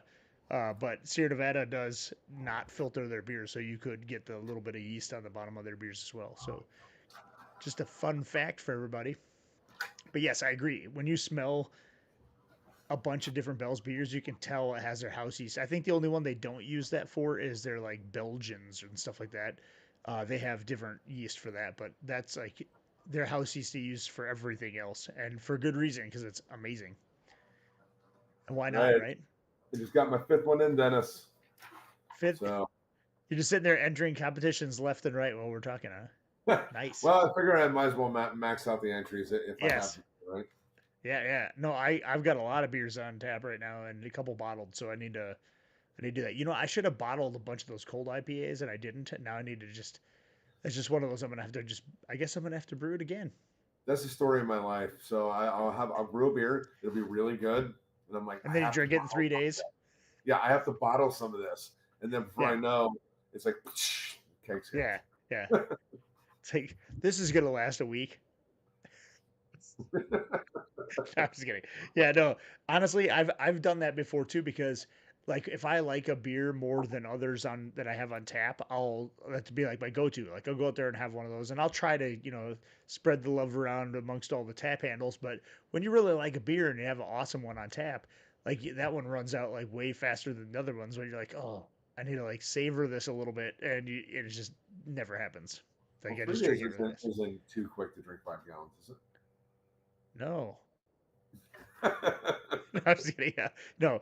Yeah. No. I mean, you also have more than one person drinking it. If I drank 5 gallons in 3 days, you should commit me, like, Yeah, because I'd be a raging alcoholic. But a lot of beer though. yeah, it is a lot of beer in 3 days. That's Not all gonna lie right. to you. It's good beer. It is good beer, dude. I'm not kidding you. Oh, even though this What is you like drinking? now months old because I bought this like in like February. How old is this thing?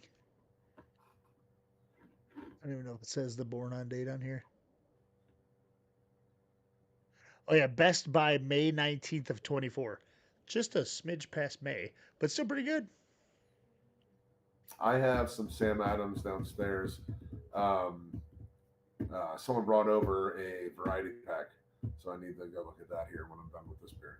Nice. Sam Adams variety pack. So what's the beer?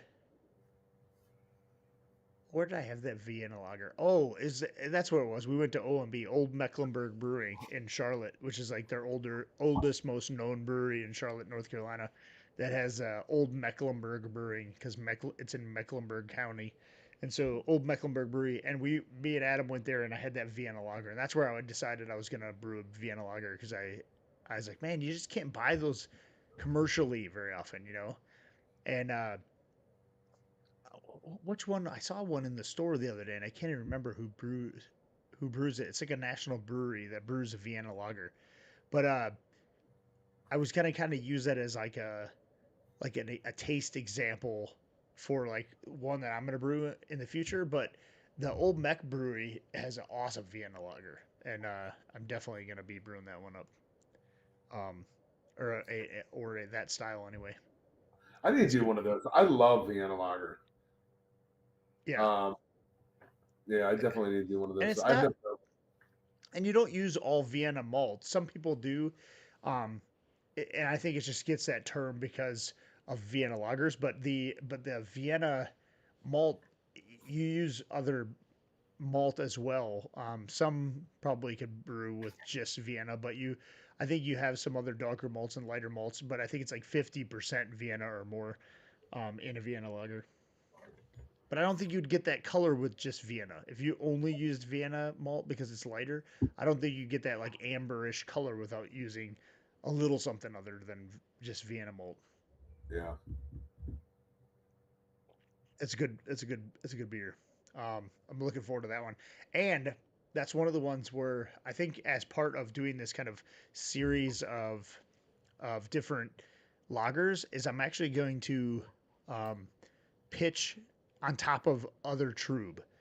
And so I'm gonna order the beers um, in such a way where I can pitch on top of like so I'm gonna do my German Pilsner first, and then I'm gonna brew the Vienna Lager after that one is ready to go in the keg, and so I can just pour my Trub right into my fermenter and rack on top of that because there's not going to be any hop. It's not a very hoppy beer. So going from a German Pils to a Vienna Lager would be easy.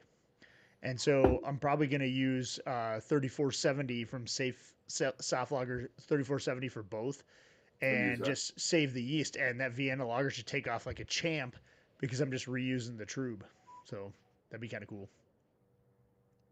So looking forward to doing that because I don't reuse my yeast all that much. I've done it, I've washed it, I've done it that before. I've saved the Trub before for like clean ale yeast, but not very often. But breweries do that all the time to save money because it's like a huge expense for them. I never And bother with that. I mean, yeah, I know it makes sense for breweries hmm because of the amount that they need. I never bother with that. yeah, I gotta make a starter. This week I'm doing that Mexican lager. I have a different Mexican lager yeast that I'm doing, but I'm gonna make a starter for that tomorrow, so it's done by this weekend, so I can have time to cold crash it. And then, but for the other one, it's a dry yeast. So once I get done with it, the hope is that I mean you might be able to even I'm not gonna use the same fermenter just because I don't like all that krausen and stuff being in there, but I'll probably just dump like a mason jar full of Trub into another fermenter and just rack on top of it. So absolutely. The that I mean so the breweries do that all the time because they say that the second or third rendition of using it is actually better than using it the first. So like the first time you use a yeast, it's just kind of like learning what it's doing type of thing, and then by the second and third round, it actually gets better. And so I think like good breweries, probably like Sierra Nevada and like Bell's and all this kind of stuff, they've got like people that just that's all their whole job is like count like yeast cells like left in their beer and see how many times they can pitch it, and see what's left before they have to pitch new stuff. Because if they didn't, it would cost them just thousands of dollars, like tons and tons of money. So what's everyone on here drinking?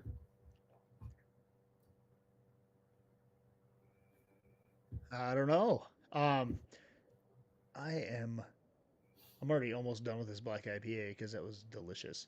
I have that Stash Panda still from Portland. I might give You that have any, a you have any more try. of those black IPAs at your house? No, that was the last one. But I will say next weekend, I've got a whole stash of different beers in this other fridge and then some in my other beer fridge out in the garage. And I'm just gonna put them in a big bucket of ice and say, everybody drink all of these because these are all just rando beers that I have that I need to get rid of, that are just stashed in my house that I need to probably drink them up. 11:30 a.m. Coming in hot. Are you Where are already you? drink? It's definitely beer 30. You need to have one. So it says it's only 11:30 a.m. here. What in Australia? Is that about right? Yeah, That that's sound? not Does that even sound? Europe. Europe would be 3 a.m. 3:30. Yeah, that's like Australia time. Is down I'll under Google it. or like Japan. Where are we at? Do some reconnaissance. Is it Australia? Am I right? Um, No, no. He said yep. So I think he meant Australia. Medellin? Melbourne. Australia, Yeah, yeah. Melbourne. There Queensland, you go. Australia. He said Queensland. Yeah, Awesome, I just man. That's the way to go. Well, you can. Are you working right now too? Is it Monday or is it? Are they behind or in front of us? I can't even remember. Is it Monday morning there? Friday. Yes, dude. That's how you skip a whole week. You just go right from some Sunday to Friday by flying to Australia. Yeah, Melbourne, 11:31 a.m. Nice. Well, I was brewing at 10 a.m. this morning, which is Sunday. So Uh, the bigger and question so, is, were you drinking at 10 a.m.? no, because I had to do a double batch to get all these beers in. So I brewed. So I learned early on in my brew days um, that I usually don't open a beer until I'm at least a good portion of the way through the boil, because I've had to dump beers because I forgot like very important steps, like big things like Like adding hops. hops and like very important steps. So I dialed back the opening the beers too early. So today I waited till about noon, had lunch, and then I opened a beer, and that lasted like 3 hours. Yeah, And yeah. then once I got into my second batch, and by the way, I'm exhausted from 2 batches today. It's like 8 hours of brewing. Um, and then I started having some beers. But yeah, Nice. So Jeff says it's Monday. He's doing house renovations. All right. Well, good. You can listen to us. Still not an excuse not to have a beer. If you're doing house renovations, definitely you can have a beer. You'll only mess up 2 or 3 walls or something like that in your house. Your wife or girlfriend's not gonna. She's only gonna complain forever. Um, Ty says he subscribed to Cheeseology. Awesome. awesome. Didn't know you wanted to make Thanks, cheese, and now man. you do. Guess what? He Hey, I was mad at Adam for not on his last video. He didn't say the cheesiest channel on YouTube, which he definitely needs to say at the beginning of every video from now on. Cheesiest channel on YouTube, I used to say that. I really haven't been doing that lately. dude. That's the trademark. That's the trade. That's the thing, So right? I gotta Who say, here agrees? Cheesiest channel on YouTube. Every time you do it, you have to say that. Who here agrees? You get give me a thumbs up. so Dennis helped me get my channel set up because I didn't know anything about creating a YouTube channel, and I probably saved a year of learning because with his guidance. But yeah, thanks Ty for subscribing. You have any questions? Let me know. Yeah. If there's a cheese that I don't have a video on that you want to see, let me know. I'll make anything. I really want to make a Lumberjack. I, Mhm. I do have pepper jack on there. I made it with Arbo and Ancho Oh, chili, you're right. and You're it's right. I saw awesome. that one. You didn't call it pepper Yeah. jack. You called it a something else cheese. No, no, that Pepper was pepper cheese or jack. something. No, the one you're thinking of is a queso fresco. Oh yeah, That yeah. Okay, I yeah, remember seeing both of those. I think. queso fresco is a fresh cheese. You can eat it right away. I added peppers to my queso fresco, and it was fabulous. I used the same peppers and a pepper jack, and that was good too. Oh, Really good. okay. Yeah, that's right. That's right. I do remember seeing both of those. Now that you Yeah, say that. Yeah. but I want to make a what's the smelly cheese? I can't believe I can't think of that. Famunda. Famunda cheese. No, I'm just kidding. No. It's I can't believe Limburger. I'm going to make a Limburger soon. Um, So the longer you let Lindenberg, it like age, the balloon, like the Lindenberg, yes, like the thing that exactly. fell, it blew up out of the sky. That's exactly it. That's Oh, exactly okay. They made a the cheese after. reason That's really weird. the reason it blew up is because they were eating cheese. Jesus, now watch when they were going. They hit a mountain. They were watching where they were going. Hit a plow. Hit a This is plow. fantastic cheese. Bang. But the longer you let Limburger age, the stinkier it gets. So I actually had Awesome. someone on my channel request that. I just got done doing a it's called a Blooming Rind series, like a Brie, Camembert, Triple Creme. It's all surface ripened cheese, they call it. Yeah, I yeah. just got to do a series of that, but definitely want to make a Limburger here soon. But a lot of people like blue cheese, so I have a video on Roquefort style, like I was saying. But I'm going to make a Stilton blue cheese here soon. Probably a six Stilton. pound deal. So I'm going to get 6 gallons of milk from the grocery store. Some of my cheese I use raw milk, but you can make fabulous cheese with just vitamin D milk, whole milk from the grocery store, just as long as it's not ultra pasteurized. If it's ultra pasteurized, it breaks down the proteins and you don't get the curd Or you formation can that get you need. regular pasteurized milk, just not ultra Just pasteurized pasteurized. milk, yeah. Yeah, yeah. Pasteurized milk's fine. Okay. Just vitamin D whole milk that you get at the grocery store. Usually it's like a red cap or red label. Yeah. So I'm gonna get 6 gallons of that. I'm gonna make a Stilton blue cheese, which is aged a little bit stronger blue than what you had. But it's a fabulous blue cheese, one of the most famous blue cheeses in the world. So It's an English blue cheese. when you make Stilton blue cheese, do you have to stand on stilts while you're making it? Yes, I stand on stilts, and so when I pour the milk, the thing is, you just don't want it to splash a lot. Oh, so And when you're on stilts, it's probably really tough because you're very high on well, the that's why stilts. it's a special cheese because Oh, it's difficult.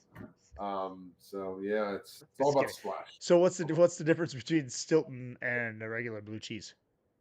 Um, Regular, so the blue cheese that you've had, Roquefort Yeah. style, is aged less. I use a different culture. For the Roquefort style blue cheese, I use it's called C21 buttermilk culture. Gives it a great creamy flavor. It's fabulous. For the Stilton, I use a different type of culture, and it's aged longer, like probably 3 to 5 months. Well, Hmm, when the other cheese that I make, the other blue cheese, is probably aged for about a month and a half. So nice. the longer you let it age, the stronger it gets. In the different cultures you use, like different yeasts in beer, it's so similar to beer Ah, making. way to tie it in. That's It's really interesting. just tying So it all you use it. together for me now. The Yeah, yeast. exactly. Yes. Yeah. There No, you no, for real though. I mean, go. that is super cool how connected stuff like that is. I mean, even when you're making like sourdough bread, right? It's kind of the Yeah, same different thing. Right. Right. yeah. That's So cool. I different. mean, So I'm just using a different culture for the Stilton. It's developing over aging process. It's developing a different flavor. And the blue mold that you put into it is getting a little bit stronger as it ages more. So it's just like yeast in a beer. You're using a saison yeast or Kveik or whatever to make whatever mhm. style you're making with cheese. You're using different cultures as well. It's the primary function is to turn lactose into lactic acid, milk sugar into lactic acid. Yeast is turning sugar and alcohol and CO2. Same concept. Awesome. It Yeah. meets way. I mean, that's a cool thing because like I am not a big like pickle person, but yet pickling or pickling foods when you don't use like dill is different, right? Like fermenting peppers or jalapenos or something like that. And we had a person from our beer club that did that, or brew club, that did that presentation on that. And I'm like, I don't know if I would like that because I'm not a big pickle person. But I'm like, the thing I don't like about pickling isn't the fact that everything doesn't taste like pickles, right? People think of pickling or fermenting vegetables like dill pickles, but I think it's the dill I don't like. It's not like the Yeah, vinegary flavor. And so when I had his jalapenos, I was like, oh my god, these are delicious. I could eat them like candy. I was like, they were so good, so yeah. I good. remember that presentation. That was Peter Piper who picked the packer. Peter Piper, he picked a pack of pickled peppers and then he brought them to the beer club meeting. Yeah, no, Well, yeah. Peter Piper came in and pickled peppers in our presentation for Now people. I remember, I forget who that was, but yeah, there's I had Is the is jalapenos. Jared is Jared from Oh, yeah, that's Model right. A Brewing. Yep. Oh, I get, and you know what's really good? And some people think, oh God, that'd be too strong. Little cloves of garlic and pickled like that. You Mm. can eat them whole. Oh, it is so good. There's a place I used to live in Northern Virginia, near a town called Manassas. It's like outside of DC, and there was a winery place that my wife liked. And like I said earlier, I don't like wine, but whatever. Yeah. But they have like all kinds of stuff like that, and they had jars of it was jalapenos and also garlic cloves. Oh, they're so fabulous. I've actually made the pickled jalapenos before. Have you? Really good, yeah. I should try to do that. I should go back and rewatch that. Or actually, I should probably Super just easy. we should have Yeah. Jared come back and do a presentation on that because it was awesome. Oh, Yeah, I'll talk super to the awesome. education guy for our club. I Yes. hear he's really good. Eh, it's Adam for those who are Me. wondering. Yeah. No, but yeah, that'd be awesome. Um, yeah, we need to do more stuff like that. But I do like having the brewery, presenters in because I think they give a awesome perspective on different education topics that some people just don't learn enough about by themselves. So that's awesome. Pickled peppers. Yeah, I'm gonna have one more beer before we wrap it up here. Do you have one more? Are you good? I'm gonna have grab another one. If you actually, I'm gonna go on mute for a second and Yeah, go ahead. yell to my daughter to grab me one. No, no, go ahead. Or yeah, feel free to get up and grab one. I'm gonna probably just Right back. grab this. No, that's okay. I'm gonna have one of these Oberon ales, I think, because I haven't had one of those in a while. I'll save the stash panda for another time. I know I've been holding on to this one, but I like a good hazy. But I had a bunch of hazies earlier today, so I'm gonna hold on to this one and have this Bell's Oberon ale. Um, that's a good one. And I think this one you can get coast to coast too. This one is a wheat ale from Bell's. I'm gonna finish up this black IPA quick,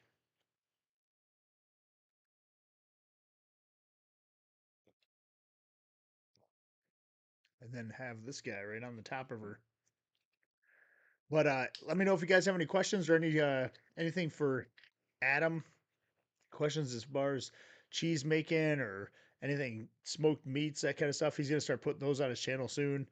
Again, his stuff is in the video description below. Just check him out when he if you haven't already, go to his channel and subscribe.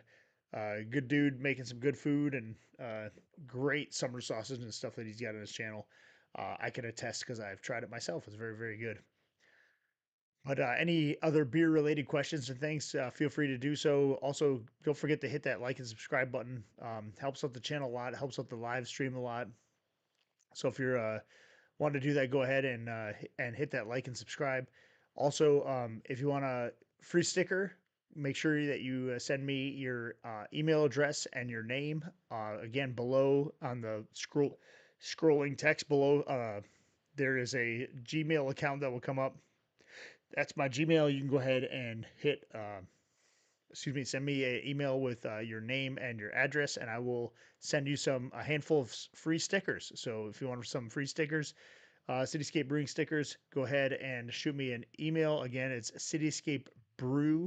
cityscapebrew@gmail.com. That's no ing, so it's not Cityscape Brewing. It's Cityscape Brew@gmail.com.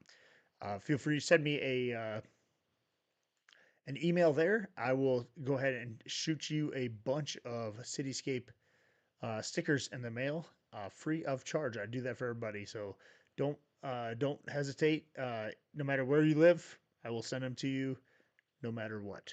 That's just a perk of the channel. That's what I do for you guys. But yeah, Oberon Ale, awesome wheat ale right here. Got that one all poured up. I actually got some of the yeast in there. I can tell because it's flying around. But guess what? Bell's You ever yeast is have this? delicious. You ever have that, Dennis? Sadam's Adams pool party. So on our screen, I don't know if you see this. You're cropped a little bit about your shoulders. So when you hold something up, hold it right in the middle because I can read half the can when you did that. So what do you see of me? Shoulder Like to where I'm? shoulder. Oh, So like when you held it up, you were like off the yeah. So pool party, cool. Sam Adams. What kind of beer is that? I've never had it.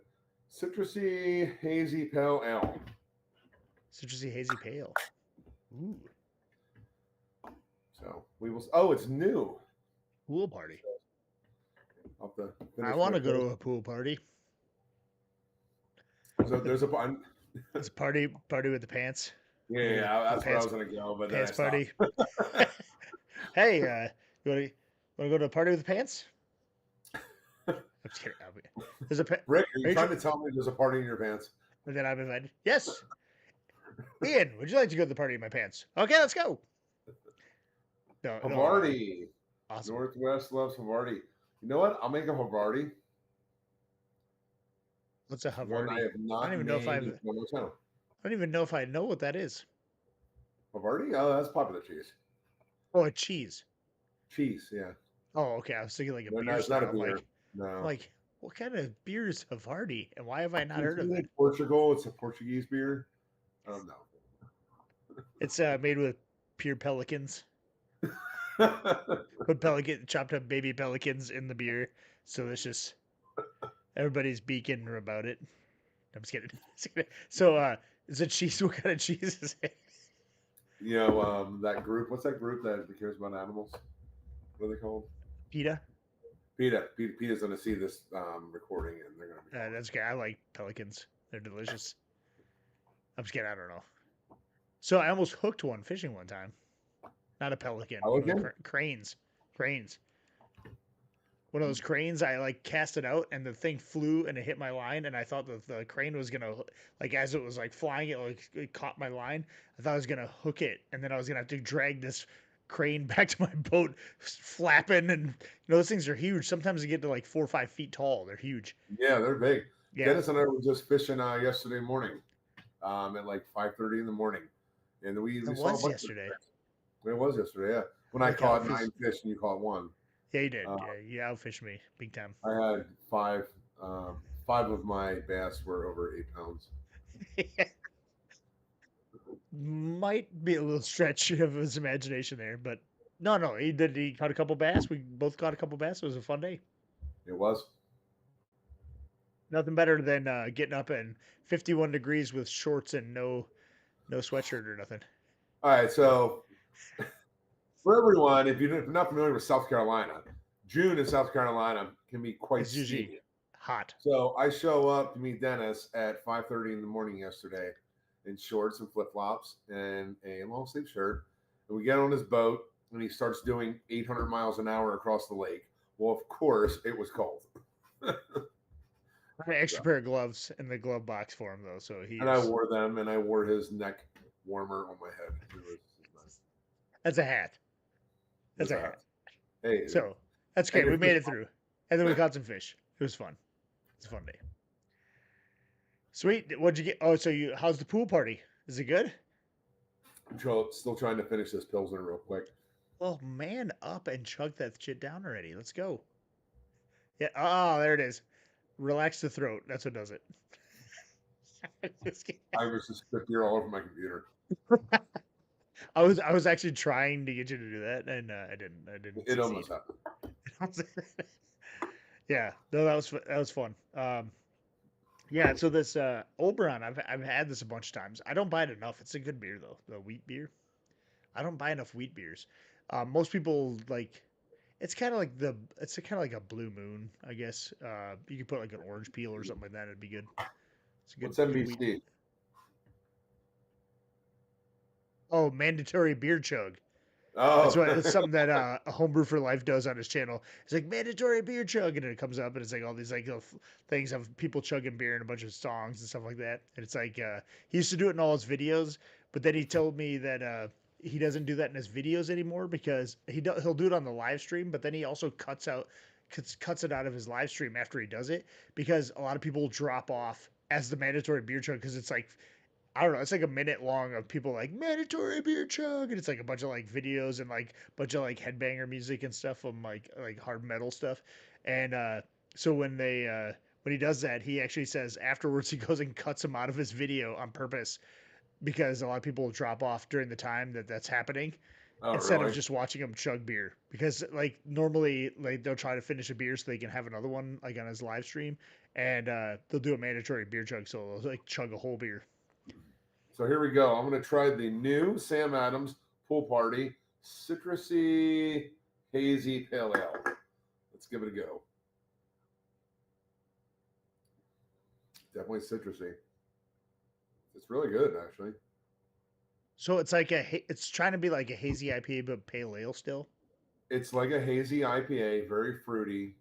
It's like a New England IPA, but with not a much bitterness. I really like it. So that's would be like the instead of IPA like pale ale. So pale ale, It's hazy like a pale ale. it's like that. It's like a citrusy pale ale. It doesn't Hmm, have the extra bite, but it's citrusy, hazy. It's good. It is. awesome. Sam Adams makes that. Yeah, it's here. I'll show you. We're It's trying to even get into says the hazy new. game, huh? Ah, cool party. Yeah, It's still not doing a whole lot with the can. I mean, you can do so much more with the can I still. know. That's what I was saying. So that's Yeah. one thing I've always complained Never about with question. Bell's. Like Bell's Two Hearted is just like a fish. Like on their like you know what I mean? Like best It's the beer. worst advertising ever. I know. Like when I saw that, I'm like, "What the hell is this beer?" And then it's like Yeah. my favorite IPA ever. Yeah. And I'm not an IPA guy. Like there's for Nobody me, would buy that if they saw it off the shelf, but now they can't change it because it's like iconic, right? So oh yeah, it's a brand, yeah, yeah, yeah. right? It's like a whole thing. So like even on their change of heart, they like try to be like cooler, but it's still got the fish. You know what I mean? Like it's Yeah, still got the fish on there. So you can't change that. But at the same time, like that's like their thing now. But Bell's like if they came out with that same beer now, like the design would be way cooler. But it's just like the guy's like, I don't know, put a fish on it. well, sometimes though more, simplicity Less is more. Yeah. is less is more. So Hey, that's what we are just talking about with that same exact beer, right? You know, less hops, less grains, less is yeah, more. Well, now it's like less is more also with the label. So, okay, some yeah, guys yeah. like, oh, so we got this awesome, fantastic beer. What should we do with the label? And some dudes in the corner like, put a fish on it, I guess, and jump it out of the water or something. You know, like, And someone said, "Yes, that's it." yes. It's like you are a genius. You are a genius, my friend. I hired. And then like forever they have like the fish label. And so but like it's nothing to do with the beer. However, you know, they're from Kalamazoo, Michigan, which I'm sure, you know, it's on the Great Lakes. People are fishermen and stuff in Michigan. Um, but still awesome. Very cool. Never think to buy Sam Adams brews other It does than look there are like a picture out of a staples. textbook. What's that? Ty says it's not even that cool. It looks like a picture out of a textbook. Yeah. And yeah, I agree. Nice. I mean, like here, I'm pulling this thing up for those who have not seen Bell's Two Hearted Ale. I will show you. Second intermission, Bruce.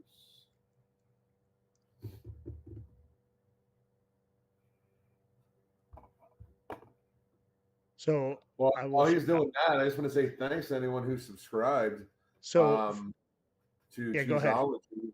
If you're into cheese at all, or just thinking about it, again, I mean, if you're into brewing, it's a very similar process. Same type of like chemical reactions, and it's fabulous. You get really well once you really get good at it, you really get some good products.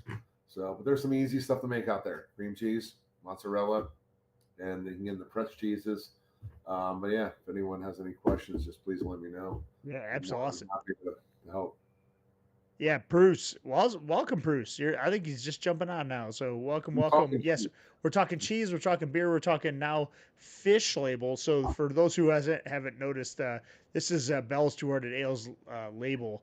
It's a trout in the water, and so again, no one would know that this is like one of the best IPAs like you can buy right now in the United States, but that right there is one of the better IPAs that they use as a BJCP style guideline for IPAs, and yet, and yet here we are. It's got like just a trout on it, just because of how iconic that is. They don't change it, but it's amazing.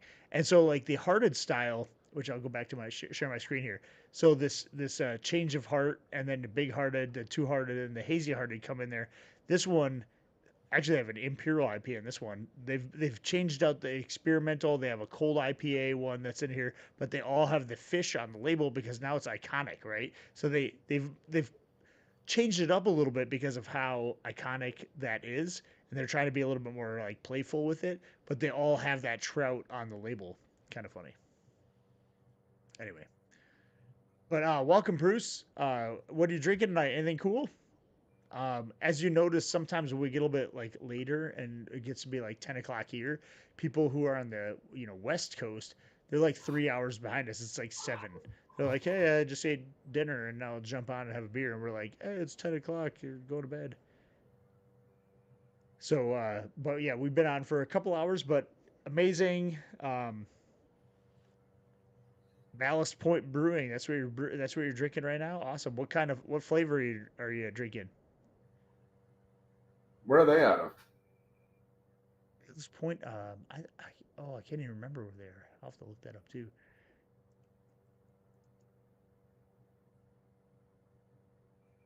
They're out of Anaheim, California. Is that right? Cool. I think that's right. I just pulled that out of my ass as I was looking that up. Let me see here.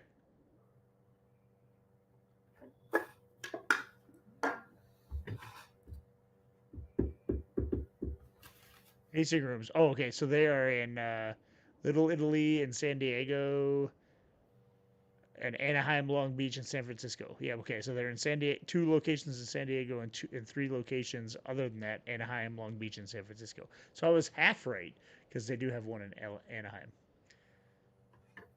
Sculpin. Yep. Oh, I've had one of those. Yeah. Yeah, I've had Sculpin before. Awesome, awesome. Yeah, we've gone through several beers in the last couple of hours. We are now drinking. What's your beer drink? Uh, Pool party. Sam Adams Pool Party. It's a new Sam Adams beer. It's a citrusy, hazy pale ale. It's pretty good. Yeah. It's not bad. And I'm drinking a Oberon from Bell's. I just had a black IPA, which was always fantastic. I didn't even know I had that, and I was not going to save it for Adam for next weekend because Adam is staying in my driveway in a RV next weekend because he's getting hammered 2 nights in a row and doesn't want to drive home. So I'm not allowed in this house, in this huge house with four No, guests. no, no, no, you're not. You're allowed in the garage only, and then we'll allow you to drink some beer and maybe use the bathroom if you have to use the bathroom. But now that you have a bathroom in your RV, now you're not I have a even allowed to bathroom in use the that. RV, Yeah, so I can, you're not even allowed to use that. and then I can just pull the valve in your Yeah, driveway. definitely don't do that.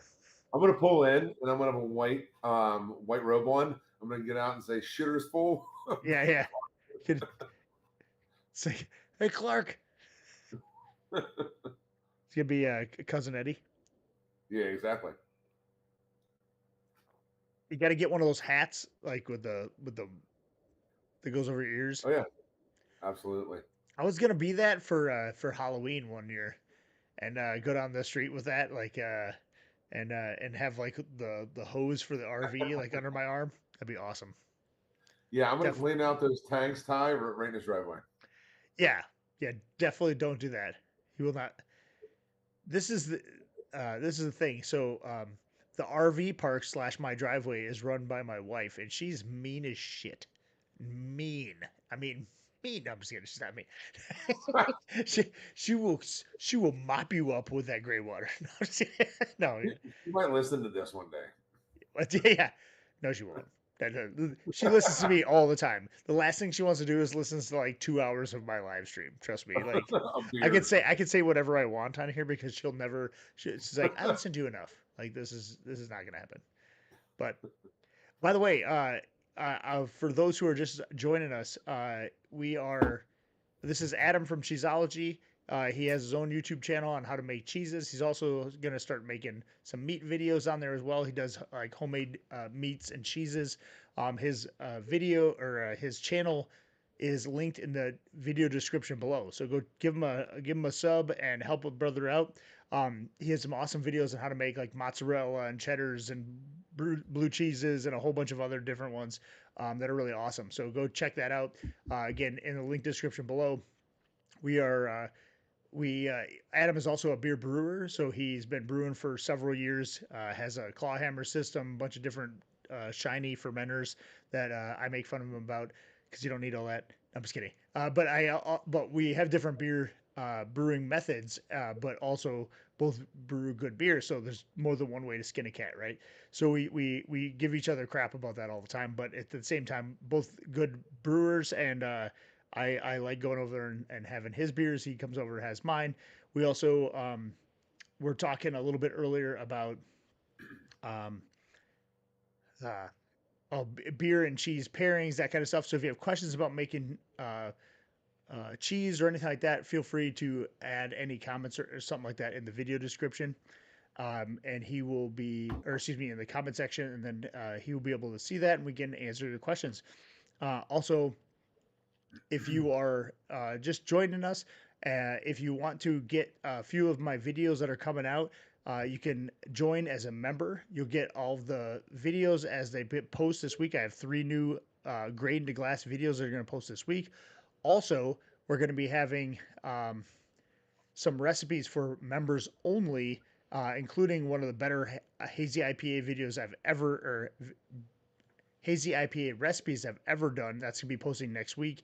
You'll get that as a channel member. So make sure you hit that like, subscribe, and join to get those videos early.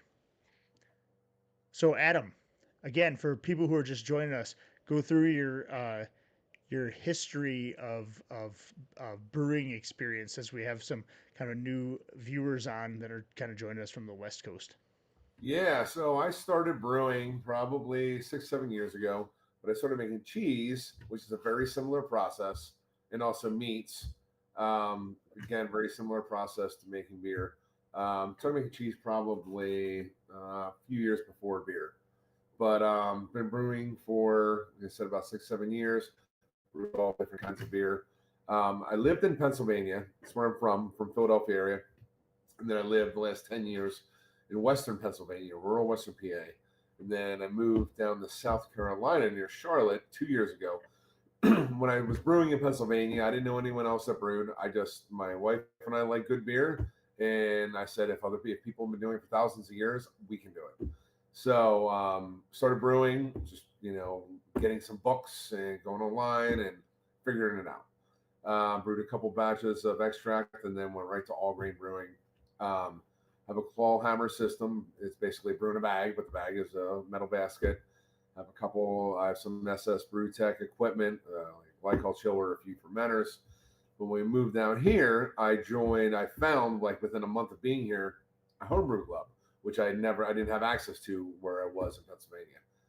I attended a meeting like my third month living here and met Dennis. He was on the board, and I met a bunch of other people that were in the homebrew club, and it's been amazing. I mean, just learning, if you have access to a homebrew club, I mean, you can learn a lot, obviously, on your own, but going to their homebrew club, hearing other people, what they're making, how their processes that they're using, from everything from water chemistry to, temperature control fermentation, all these different things. It took me, leaps and bounds beyond where I was. So yeah, that's how Dennis and I know each Yeah. other. He's the president of our homebrew club. We have about 60 people or so in our homebrew club, somewhere around there. For El Presidente. El Presidente. Presidente. Yeah. So, And hey, huge shout out to Ty for becoming a member right now. Awesome. Awesome. Thanks for joining as a channel member. I'm going to be getting out a bunch of videos this week. Again, like I said, you'll be able to preview those before everybody else sees them. I'm hoping to have 3 done by the end of the week this week. So you'll be able to see those early before everybody else. And you'll get that hazy IPA recipe this week also as I do those videos. So we're going to do a members only post with those video recipes. So look for those this week, Ty. Appreciate you, man. You're awesome. So I just want to give him a quick shout out. Shout out. Speaking of going back, Adam, um, to the channel where you had, or excuse me, to the brew club where you're talking about like learning about the homebrew club itself and like learning from other people. We had um, a really cool experience because I didn't know what a really a homebrew club was either until I came down here. They have them all over there now, right? So they have them at at different locations. But when I came down here, one of the guys that was in there, who now is like a head brewer at one of the breweries, I was having a beer at a different brewery, and he told me about it. I was like, sweet man, like let's go and like I have a beer somewhere. It's like, hey, are you part of the homebrew club? And I'm like, yeah, what's a homebrew club? And so he was telling me about it. And so I half expected to walk into a room of like six guys sitting around a table or whatever. And I was pleasantly surprised to see how like engaged our homebrew club is. So look for homebrew clubs in your area. I can't agree more.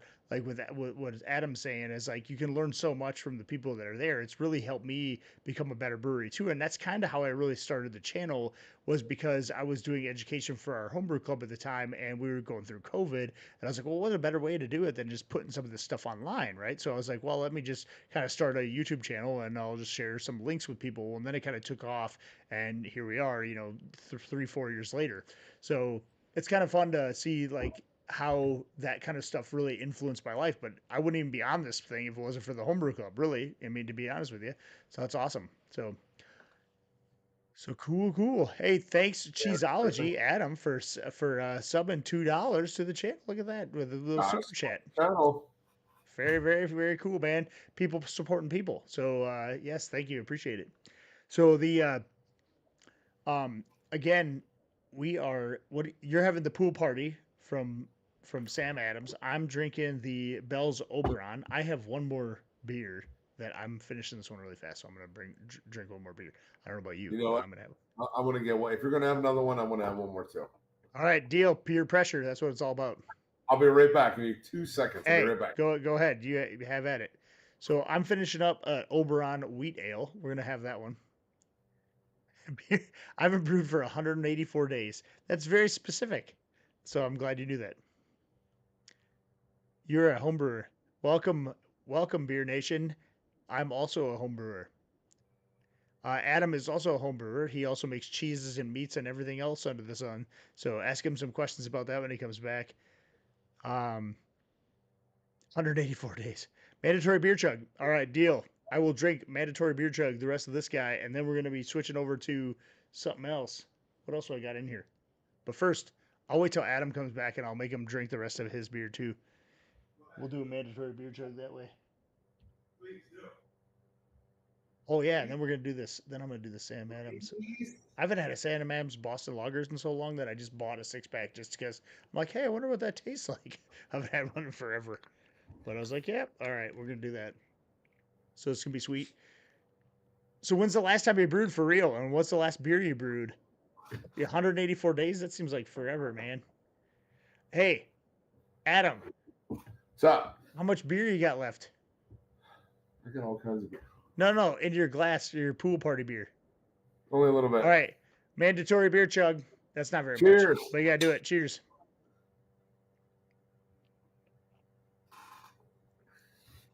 Not as cool as Homebrew for Life with the all the music and crap, but you get the idea. All right, so that was my wheat ale. I got Sam Adams Boston Lager going on here. Yes, I know it's just a Boston Lager, but you know what? I haven't had one in forever, so we're Hey down the hatch. Dennis, Yes. your favorite friend's daughter is standing next to me off camera. Hey, come here. Say hi. Say hi to Dennis. Say hi to Dennis. Just, Hi, Dennis. hey.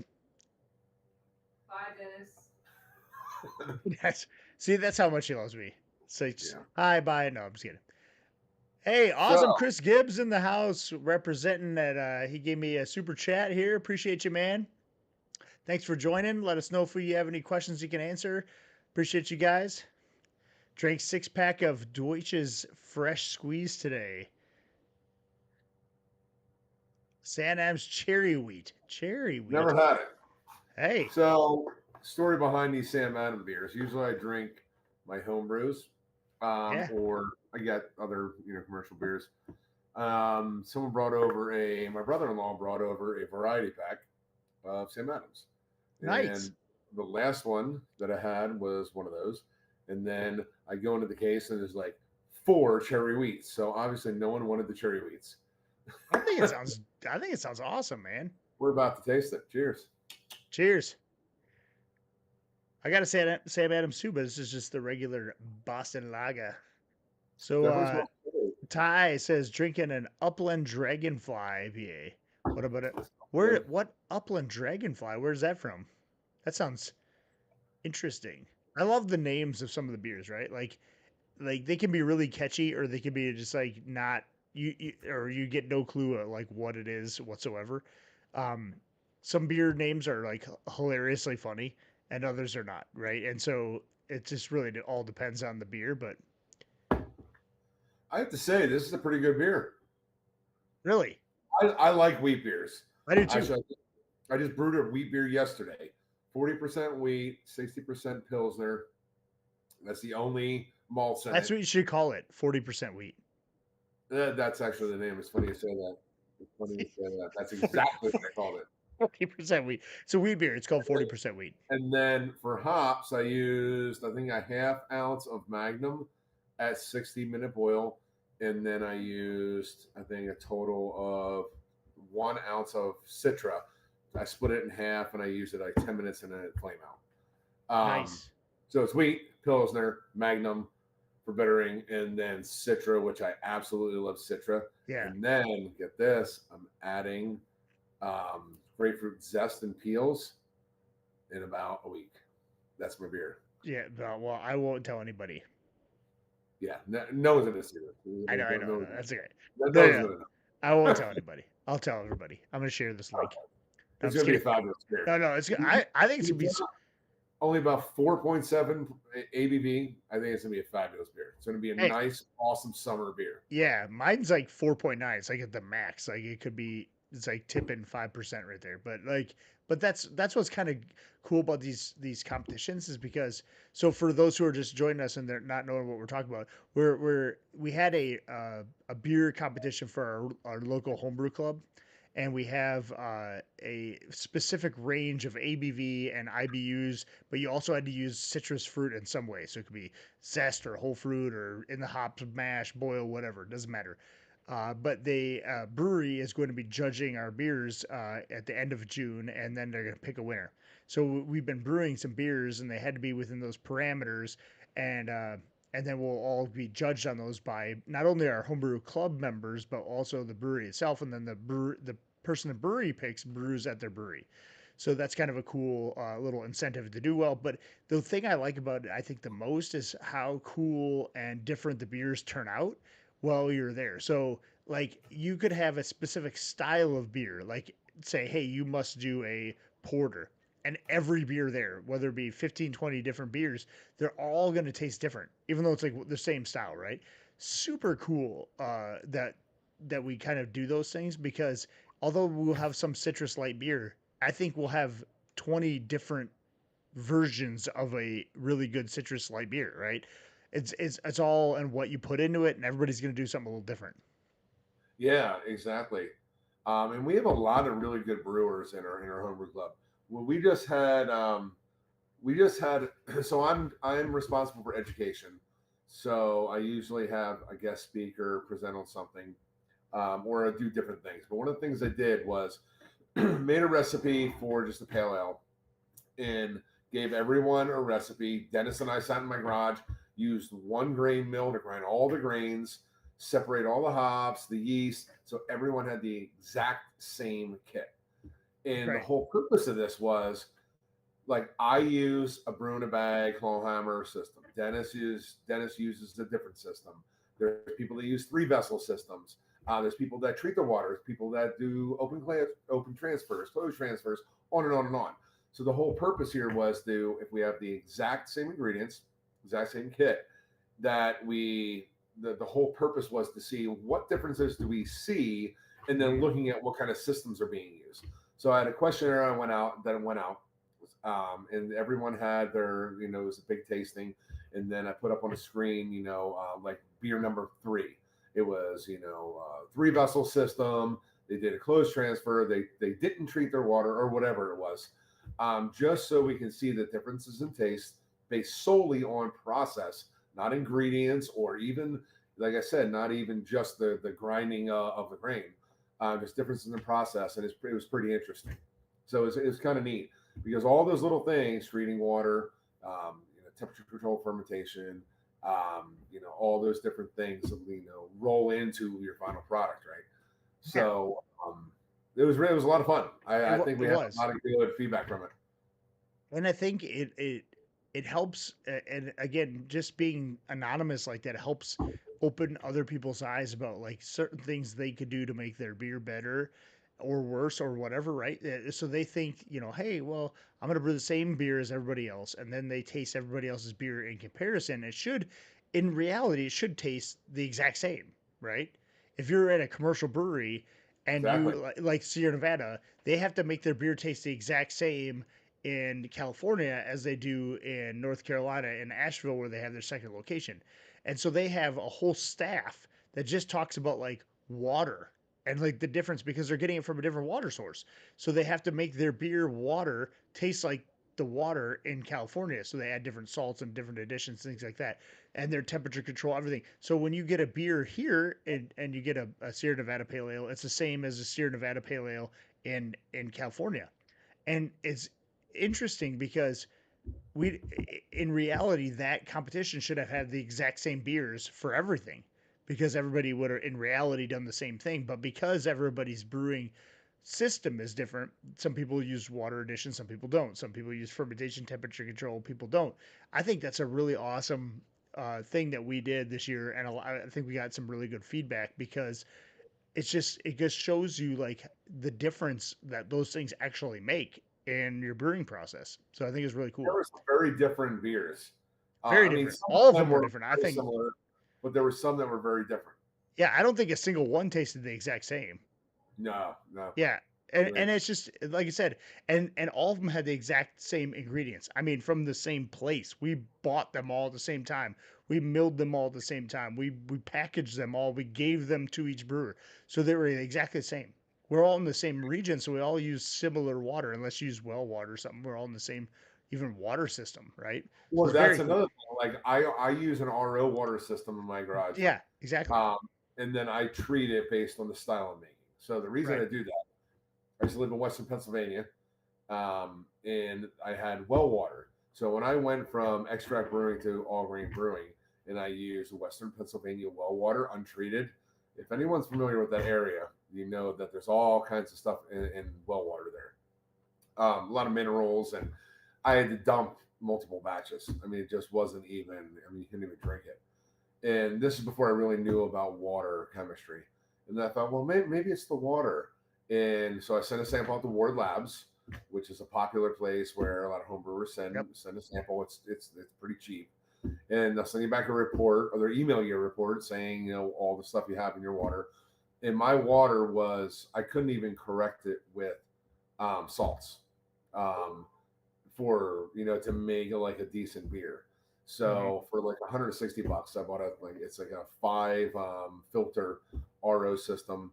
I mount it on my wall above my sink. And it goes right into my brew kettle. I have a hose that goes in, fills up 7.5 gallons in about a half an hour. And then from there, what I do is I use Brewfather app. I put my grains and all my stuff in there, and then I play with the salts like the gypsum, calcium chloride, Epsom, or if you need lime, depending on what kind of range you're using. I play with it to one, get to the pH I want, and then two, to fall within the water profile I want for that beer, whether I'm making a Czech lager or I'm making an Irish stout or whatever it is. So you're basically starting from a blank slate, and I mean, it's not that expensive to get one of these systems. And I've never, I mean, just because of the frequency that I use it, I've never had to replace the filters. So I'm still using the same filters for this last 2 years. And I have a little parts per million meter that it costs like $10 Yeah. the water goes through it, and I can see if there's anything actually going, and I can see the parts per million for any minerals going into my kettle when I'm filling it.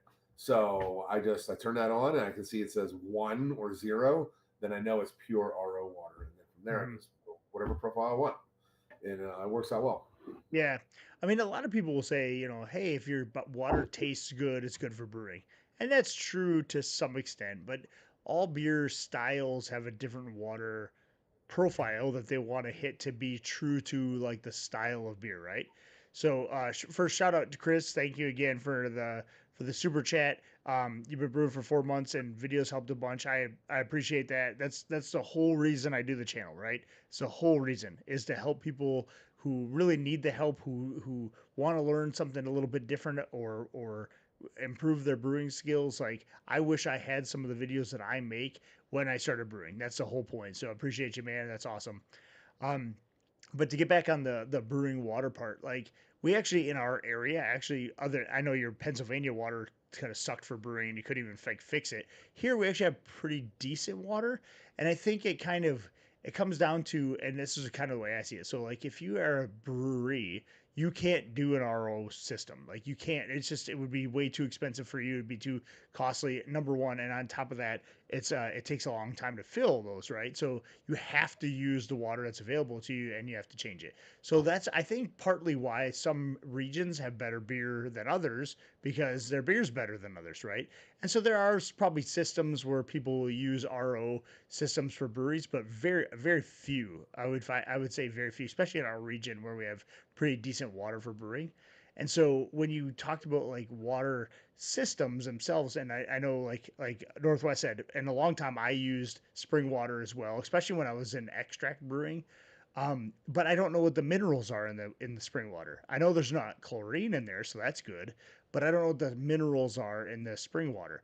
And so the spring water may taste good, and that's fine. And so you can brew some good beers with it, but you can't make a difference between a West Coast IPA where it's very clean, crisp, that kind of thing, and then the difference between a very pillowy, soft, uh, hazy IPA without doing some sort of water addition. So those things will taste the same outcome as far as the water is concerned, but you can change the way those flavors are based on the water profile. And so, um, yeah, I think it's very good for people when they first start out. If you want to use water or spring water, good way to start out. If you want to use RO water or distilled water and you want to change it as a home brewer on your homebrew scale, totally also fine.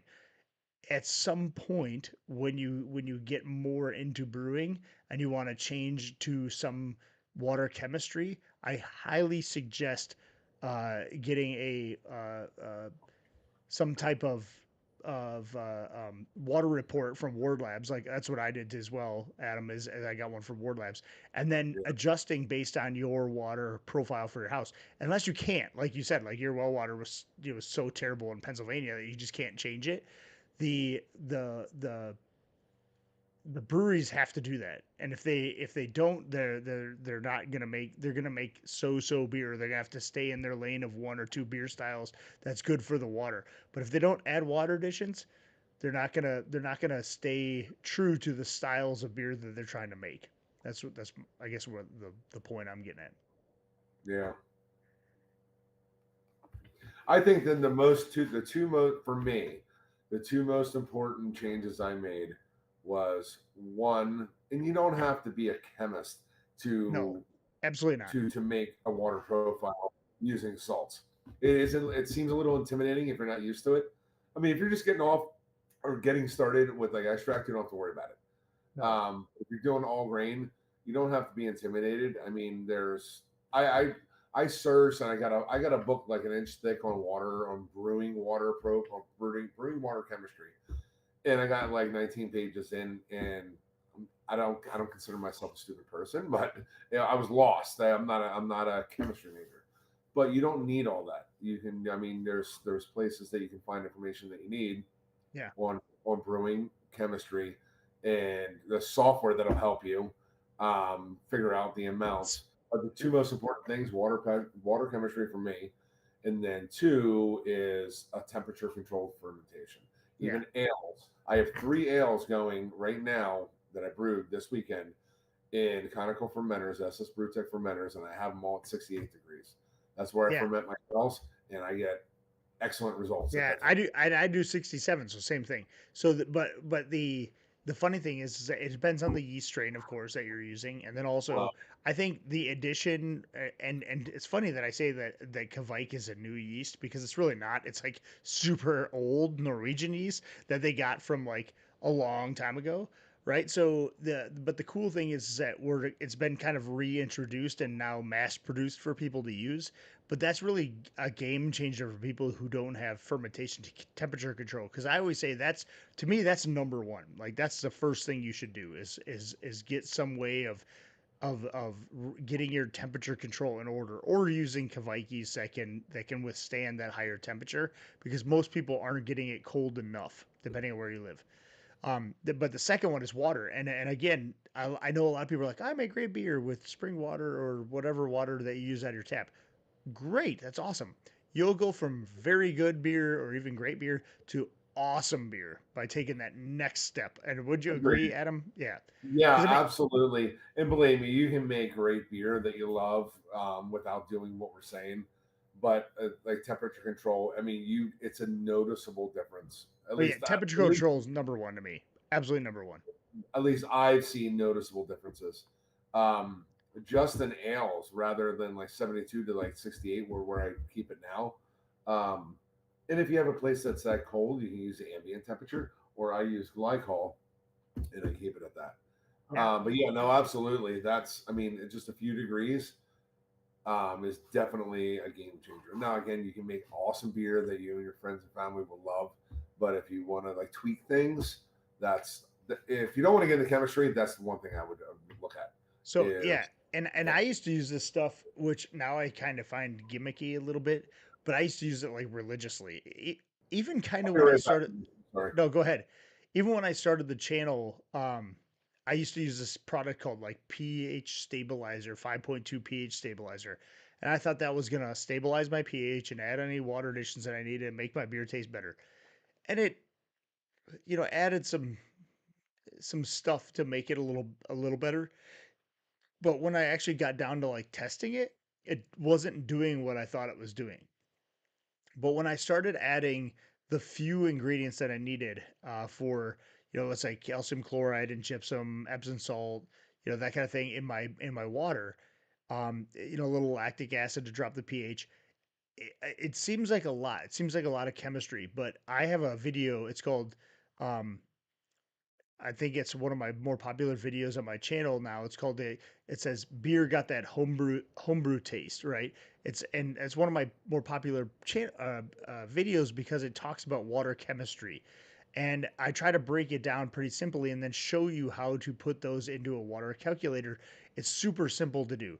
And if once you do it once or twice, you've got it. Like it's very, very simple. It seems very overwhelming at first to think about that. It's kind of like taking the jump from extract to all grain, and like that's a huge hurdle. And all of a sudden now I'm talking water, and like I'm not a chemist. That's crazy. But you don't have to be. I mean, we're talking like three simple ingredients like calcium chloride, gypsum, Epsom salt, maybe some baking soda, maybe some sea salt once in a while, depending on the style. And you're talking takes 5 minutes to punch that stuff in.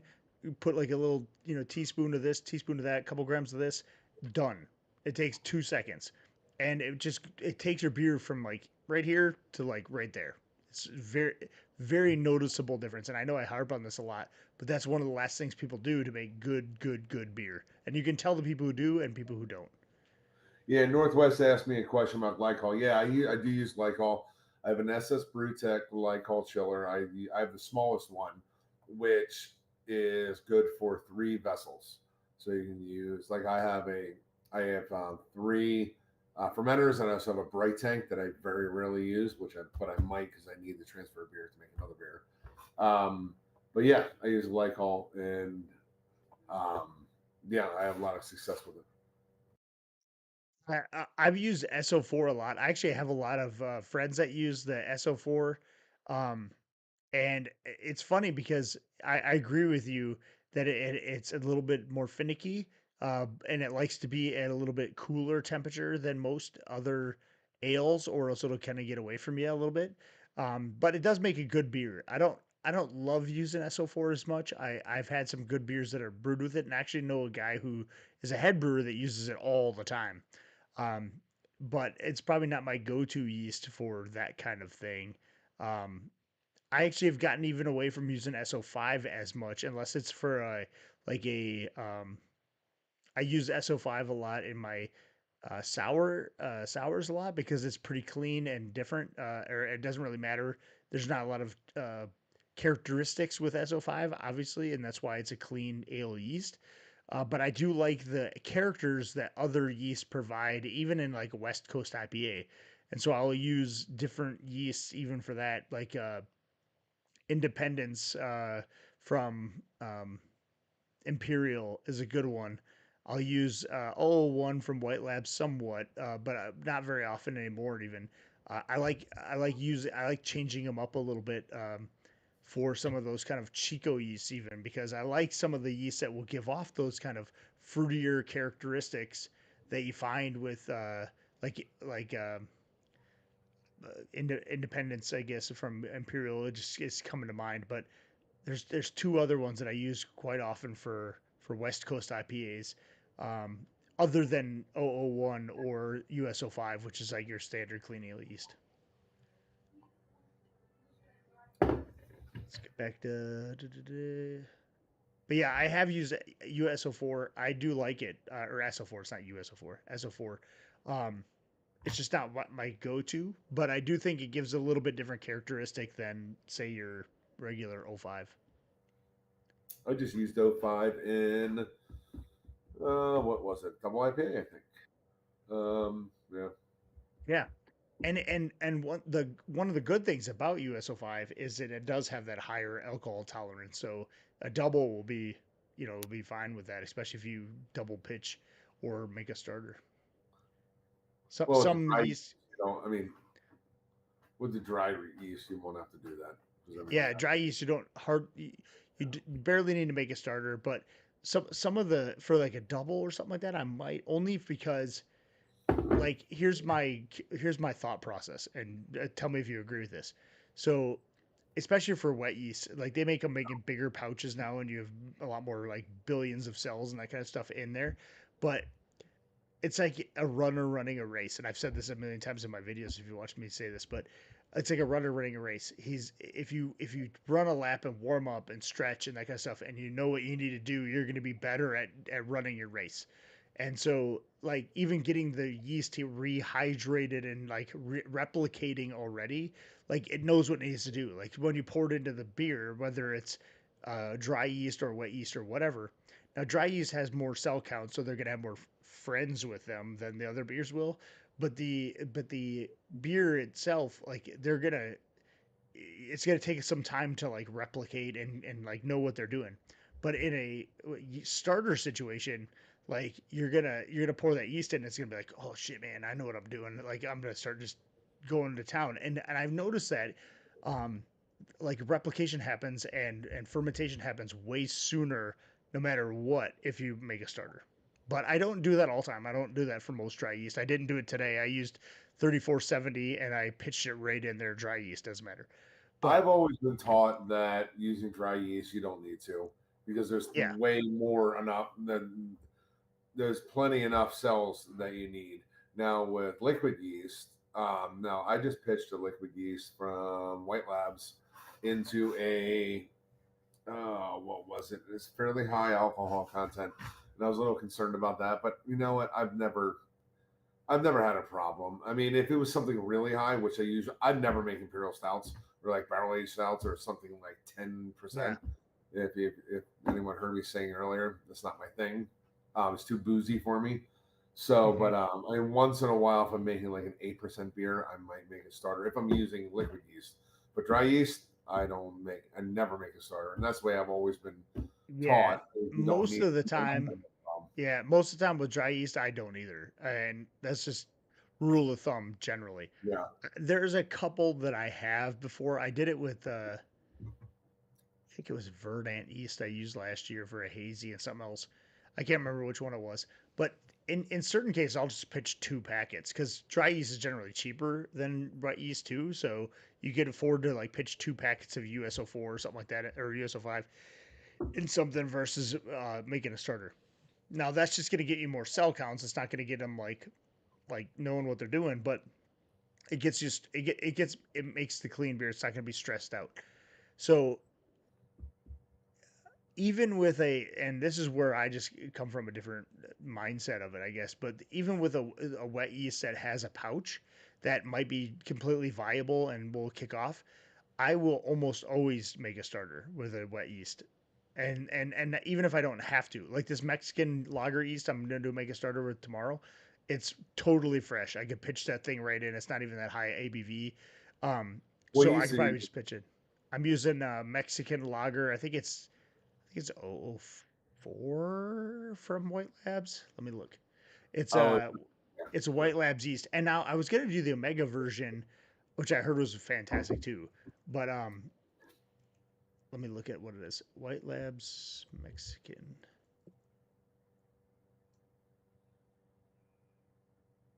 940. Is it? Yeah, I Mexican 940. never use that. Yeah, no, I thought it was 004. I'm sorry. 940. I just should have said it's not 904. 004 would be like a different lighter ale. But yeah, the WLP 940 Mexican lager yeast is what I'm using for that beer I'm brewing this weekend for our brew club Cool. event. So that'd be kind of cool. It's gonna be a I've never used that yeast before, and that's part of the reason I used it, because I like to use different yeasts for just because, right? Try them out. And I wanted to make this a little bit different than some of the kind of faux lagers I've done. I've done a bunch of like faux lagers from Mexican lagers, like where I used USO5, but I brewed it or I fermented it at lower temperatures to kind of give it that lager esque flavor. But I truly want to do a true lager, Mexican lager. So I'm using the White Labs, and I think the Mexican lager from Omega is a similar strain, but that would be Omega's 113. Will it be made with real Mexicans? Yeah, they're gonna come over and brew it with us, with the music and everything. They're finishing a roofing job next door, and they're gonna come over and come. No, I'm just kidding. I'm kidding. I'm kidding. No, but Yeah. they actually were on my neighbor's roof doing that the other day. But they're not the same people. I will be brewing that myself. So but anyway, so yes, they will be. We will celebrate them with some nachos, tacos, and a Mexican lager beer that we're brewing, I'm making the guacamole. and make it holy guacamole. Yes, you are. Yeah, making it in my RV. No, I don't want any. I don't know what goes on that RV. Yeah, I'm kidding. I I'm can show kidding. you. I'm kidding. So, but I've got extra limes because I bought so many limes because I didn't know how many I would need to zest to make all the zest that I need. I needed 2 ounces of lime zest today. And I was like, how many limes do I need to make 2 ounces of lime zest? Because you only use the green part, right? You don't want to get into the pith of the. Exactly. Yeah. Yes. So guess how many limes it took to make 2 ounces of lime zest? 8, at least 8 or 10. Oh my God, you're actually really close. It took 10 Did it? limes. Yeah. I actually I used bet. 11 limes. It took 11 limes. Because But especially if you're not getting into the white, like yeah, because that's what I do with grapefruit for my beer. yeah. And it's like I'm I making have a no 60. idea how you guessed 8 or 10. Well, Because I actually used a crap ton of tangerines. So when I did the tangerine IPA, I did it like, I don't remember how many. I must have done like 6 tangerines. And I'm like, limes are way smaller. Like, why would so for I would. grapefruits, for mine, I need about 2 ounces, and it's like 4 or 5.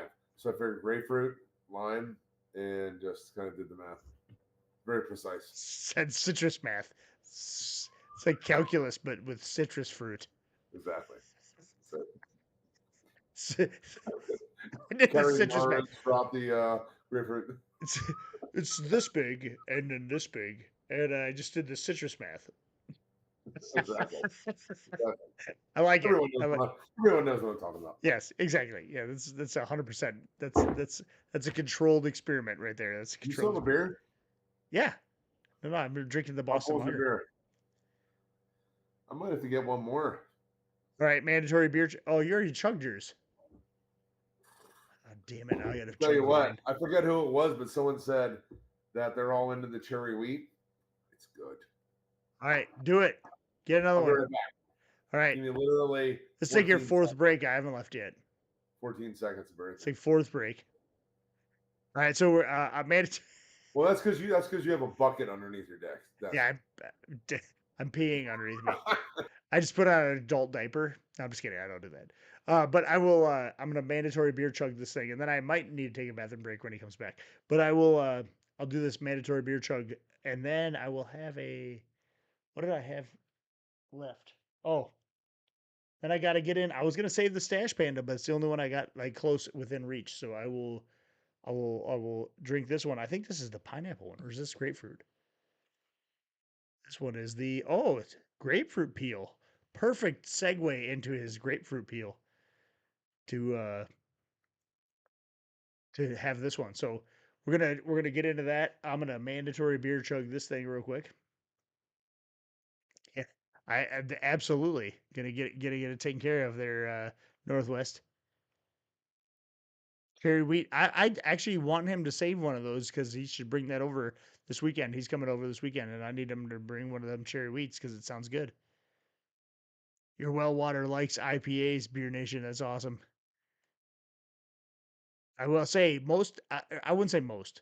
There's a lot of people who live in certain areas of the country who have very good beer brewing water, and I'm fortunate enough where I'm at. My beer brewing water here is actually pretty good. I make it better with water additions, but I can make good beer without water additions. But I make great beer with them, so it's different. Tomorrow off. Oh my god, I wish I had tomorrow off.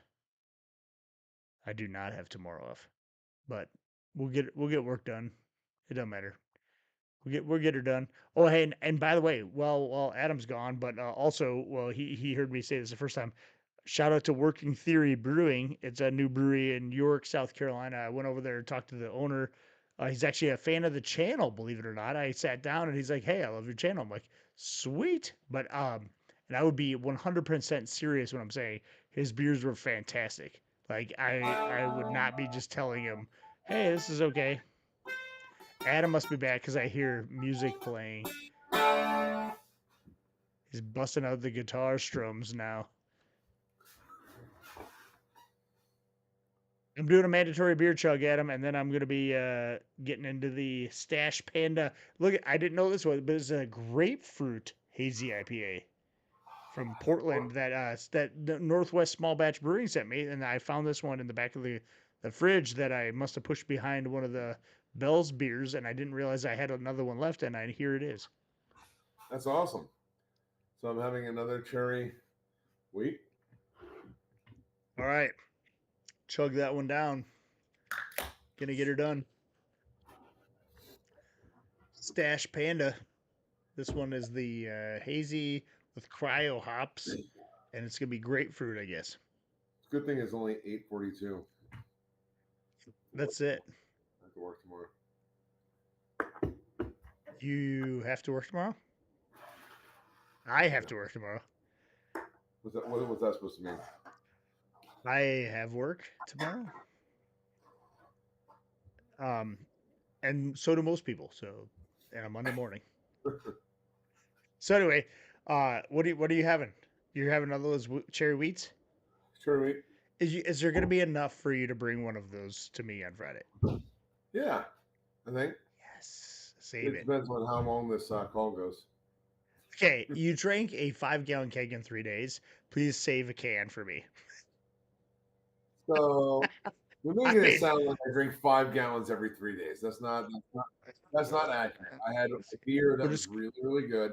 calling a Macadamia spade a nut spade. porter. Just calling a spade a spade. That's all I'm doing. Chocolate macadamia nut porter. It was a fabulous beer. And I accidentally drank all of The it. beer just fell into my mouth for 3 days straight. Just Do that again? Can you do that again?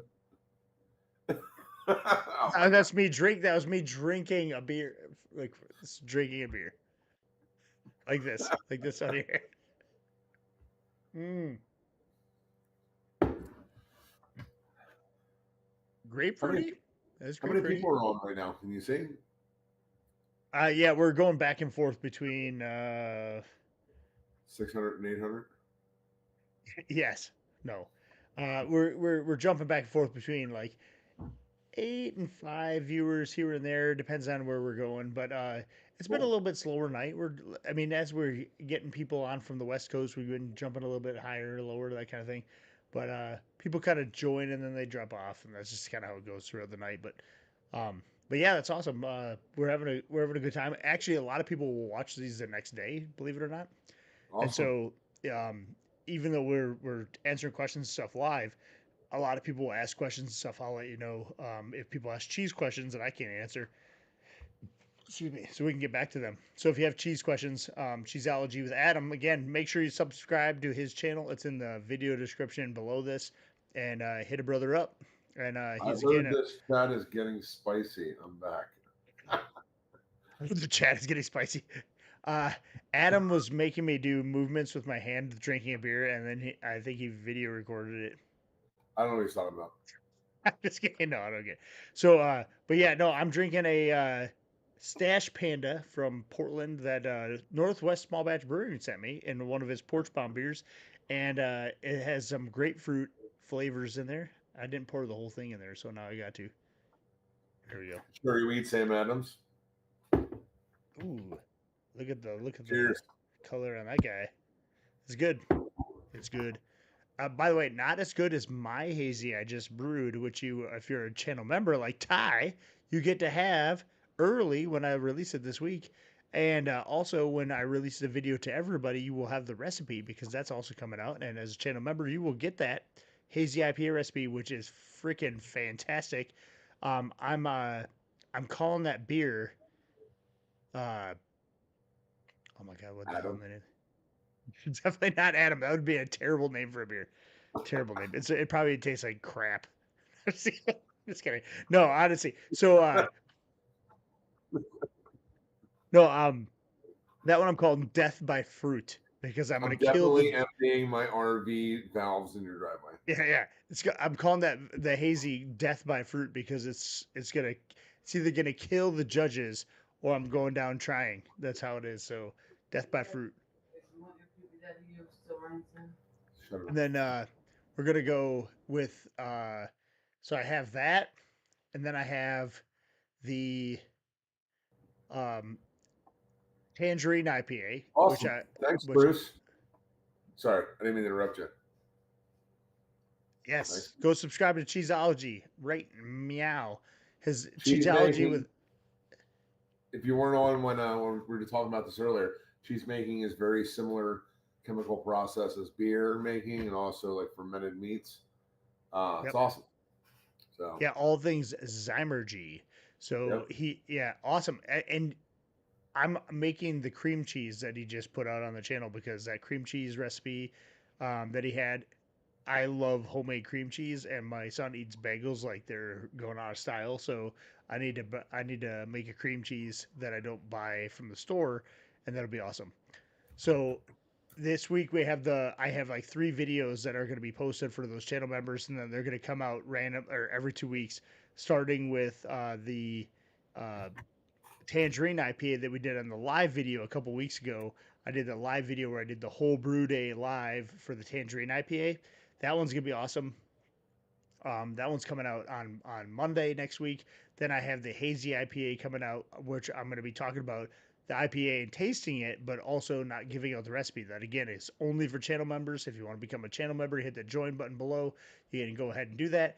And then you'll also get my videos early as they post. So go ahead and do that.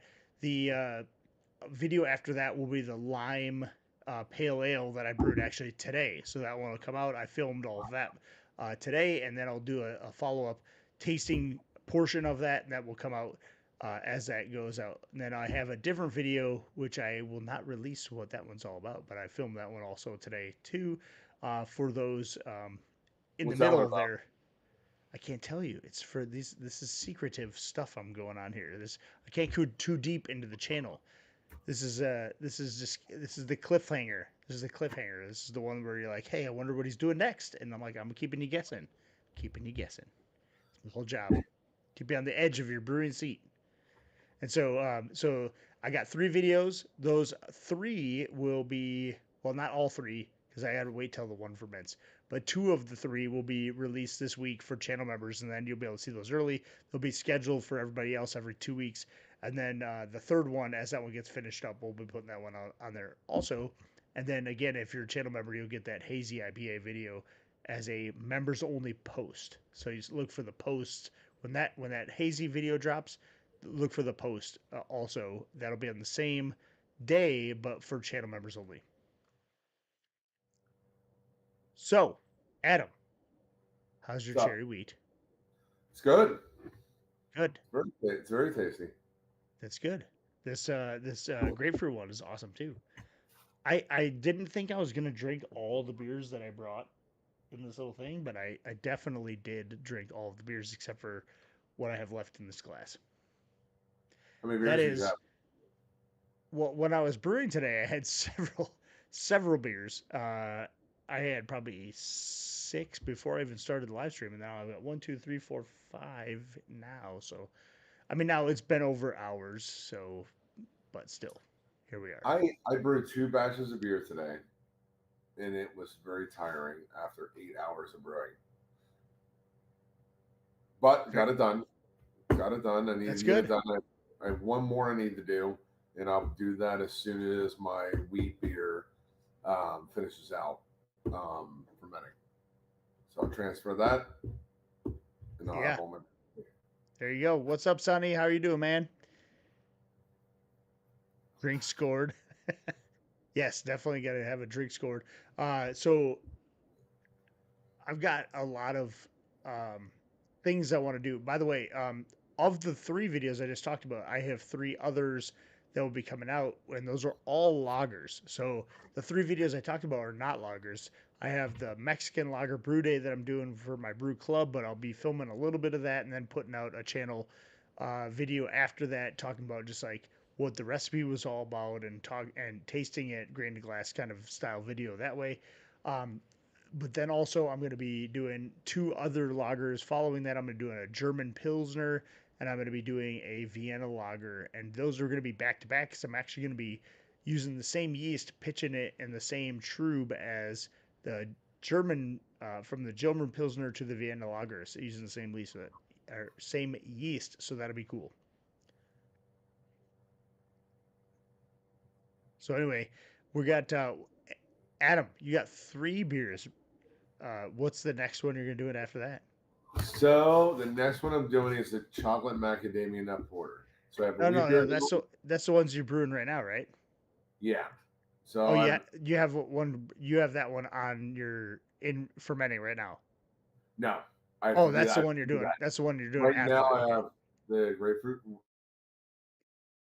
wheat, and then I have the double IPA, and then the winter seasonal beer that I added ginger to at the end. Then I'll add cinnamon stick tincture and also Corinth raisins soaked in rum, minus the rum. I drain them off, put them in with like a couple days left until I keg. And then as soon as I have an open fermenter, I have to brew the coconut or the chocolate macadamia nut porter. Oh, And nice. then that's for all the competition stuff. And Yeah, they're yeah. all good beers. So I brewed all but one of them before. And Nice. then after that, that's when I'm going to start doing all the lagers, like the Czech lager and some German pilsners and Nice. maybe a Vienna lager. So Adam says he needs to do or Adam Hattie on here needs to do a Marzen soon. I did a Marzen two. I've done two of them on my channel, so I've done two Oktoberfests, um, and I haven't done a lot of lagers since. So Adam, you're in luck because I'm going to be doing a lot of different lagers this summer, three in a row this summer. That'll be nice summery beers. And instead of doing a Oktoberfest, I'm yeah, going to do that Vienna lager this year. So that should be awesome. Oktoberfest is a Martin. Yes, yes, absolutely, it is. And so I've done two different styles of Oktoberfest that are on my channel. So if you want to check one of those out, you can. Um, they actually tasted pretty good. I think one of the videos is hilarious because I did a bunch of signs and like during the middle of one, I like had this thing called like or that said Oktoberfest behind me, like a streamer, and I was in the middle of talking, and the streamer like fell down like in the middle of it. And I had like the cheesiest like signs up that said like bratwurst and like it was hilarious. You should go watch that video at him. You'd love I it. can make bratwurst. Sweet. I'll make I'm just kidding. Adam makes cheese and meat, so yes, you should definitely do that. It would be the worst. got Get it? You get it? You picking up what I'm putting out there? You got it? The worst. Get it? Worst. Yep. Absolutely. You should definitely make some of those, and then we will brew. You should do that. I'll make an Oktoberfest beer. You should make some bratwurst, and we'll have like the worst Oktoberfest day. I make good German potato salad too. Yes. Make some of that. Do you make it with potatoes? No, just salad. Just, it's just lettuce. This is the worst potato salad I've ever had in my life. Exactly. Just lettuce. Just the salad. I'll have a potato salad, a hold of potatoes. It's just like mayonnaise. Yeah. Just a jar of mayonnaise.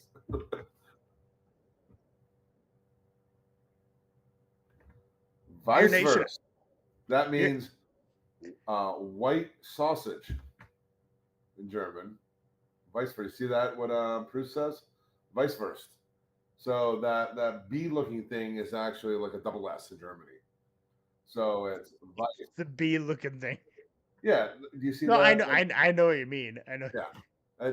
It's also spelled as a double S. So it's vice versa, which means vice means white, verse means sausage. It's a Yes. white sausage, particular type of sausage in Germany. It's You good. should make one. You should make that. That's what he's probably I trying can to make tell you. that. I can Do definitely it. make that. So Beer Nation says Wisconsin's the beer and cheese brat capital of America. 100% agree. I'm from Minnesota originally, and so I've eaten more cheese curds. I've eaten my body weight in cheese curds some days, and they have beer per capita and brats more than anyone else. Actually, this place that I used to go to in Minnesota, they made their own bratwurst, and you could buy different flavors of brats. And one of the best-selling bratwurst flavors was gummy bears. They would actually put gummy bears in the bratwurst, and you That's buy them not all. real. I swear to God, it's real. And so I will look at it's called Grundhofer's in Hugo, Minnesota. So go look that up. That's an Grundhofer's, American thing for sure. 100%. So they put gummy bears in there, and the only reason they did it was a contest. Somebody said to put gummy bears in it as a contest, and it won. And they made it, and then it became such a hot selling bratwurst style because all the kids liked it because you could see the gummy bears in like the casing, and that they made them. Well, what they found out was when you cook them, the sugars and stuff would melt into the sausage, and it would actually be really really good. Like it'd be actually very good tasting. So I some bet it's really healthy too. Yeah. it's not at all. No, we're not talking health whatsoever. But they make gummy bear brats. Swear to God, and it's like their best selling brat they make. Isn't that funny? Grundhofer's, Hugo, Minnesota. Go look it up. No, go look it up. You can. Is I'll that a give you a real minute. thing? It's real. So It's Bruce says 100% vice real. first. Where I missed one. Vice versa und Weiss beer is good. Yes. White beer. Bruce has a German keyboard. Yeah, how do you get the Bruce, B? How do you get the du bist weird Deutsch? B? Sprechen Sie Deutsch?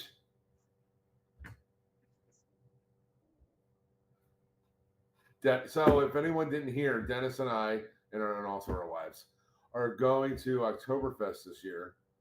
So it'll be my 100%. third one, and then we're going to Pilsen, Czech Republic to drink Pilsner, and then we're going to Cologne to have Kolsch, and then taking a day trip to Paris, and then finishing out the trip in Brussels for a couple days. So Yes. it's definitely a beer tour of awesome beer. And Dennis, gonna like be I said, awesome. you're going to be ruined for those styles here in the U.S. forever. I don't care. I'm pumped. I'm wearing lederhosen. 100%. Oh, 100% starting boom. done.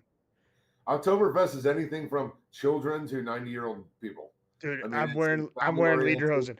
I'm getting it. It's done. So all It's- the beer women that walk around always have the traditional dress on. There's lots of people that wear a traditional dress. Are you trying to say I should wear a traditional dress? Yes, you should wear a traditional dress. Should I Absolutely. serve you beers? Like just come over like 5 racks of beers and be like, "Hey."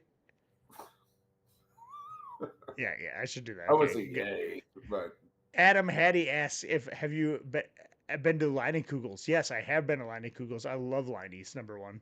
Their traveler pack is awesome, and I I hate liked Lion Leinenkugels was way better before it was mass distributed. So Line they cool got stuff. bought, I think, by Anheuser-Busch or something like that, like several years ago. They used to be really good. I really like their red ale is awesome.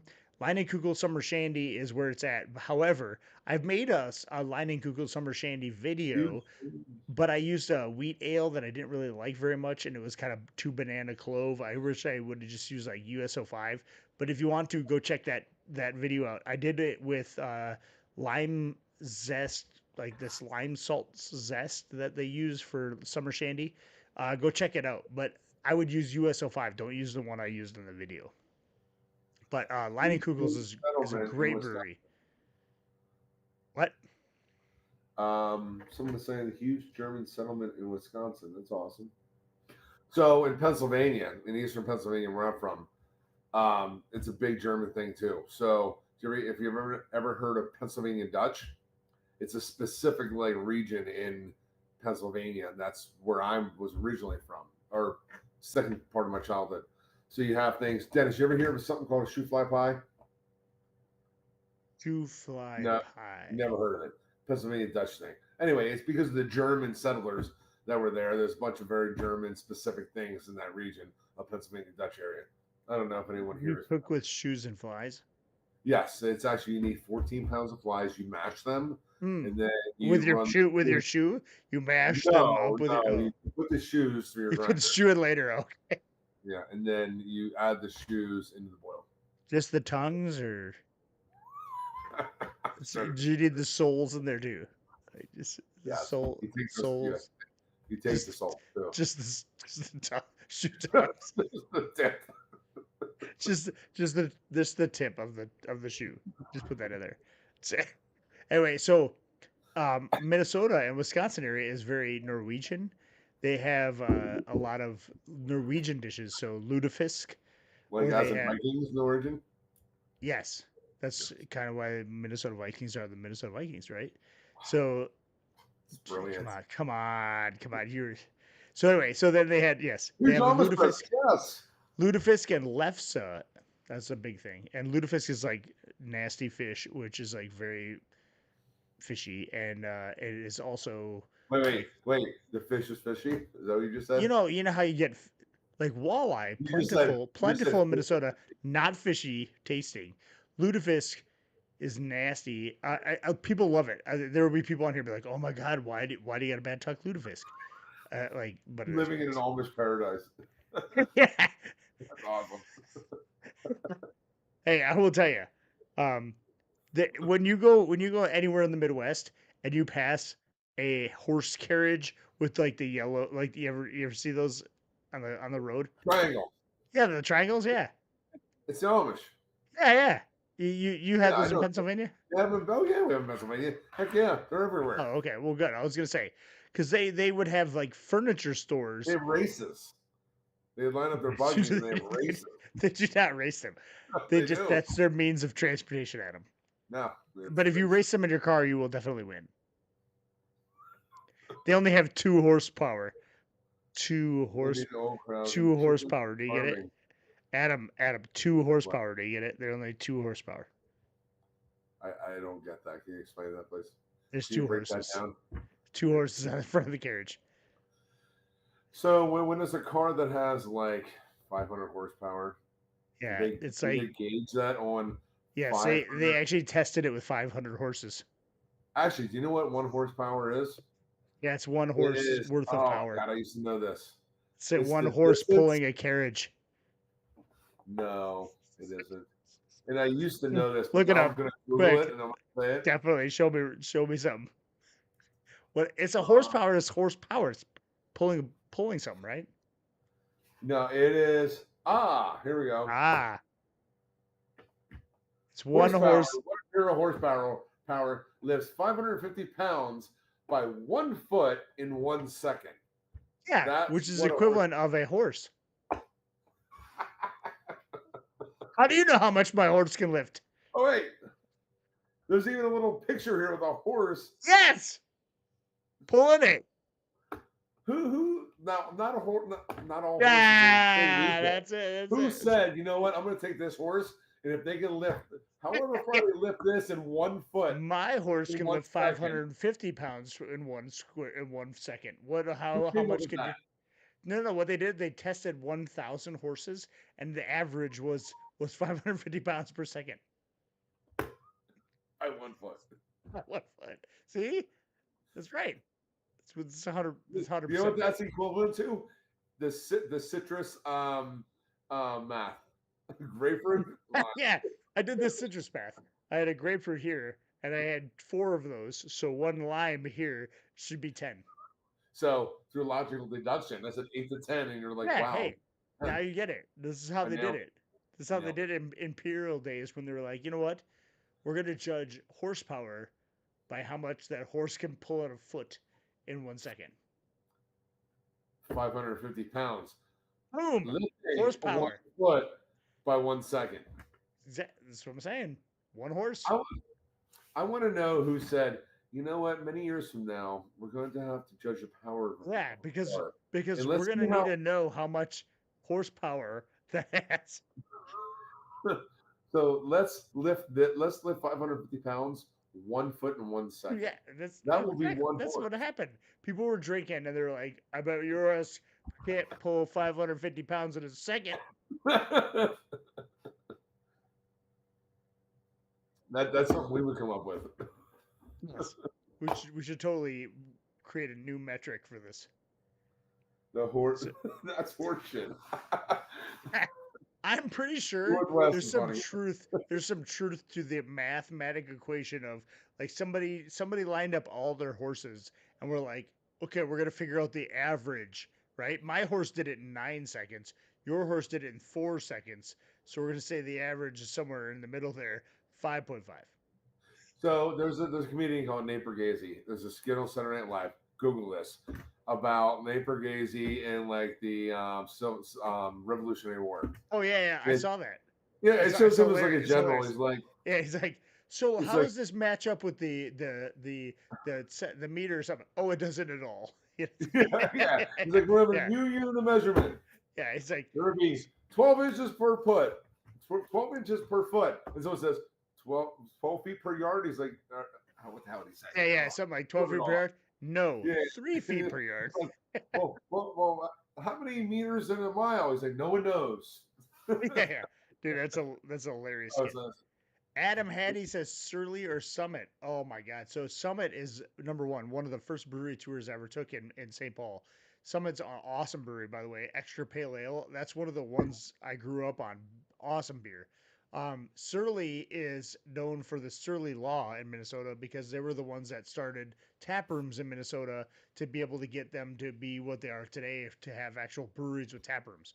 So they call it the Surly Law because Surly started that in Minnesota. But Summit is the oldest craft brewery in Minnesota, which I love them both equally.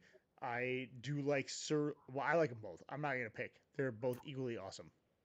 So I was in Duluth or somewhere near the water 2 years ago.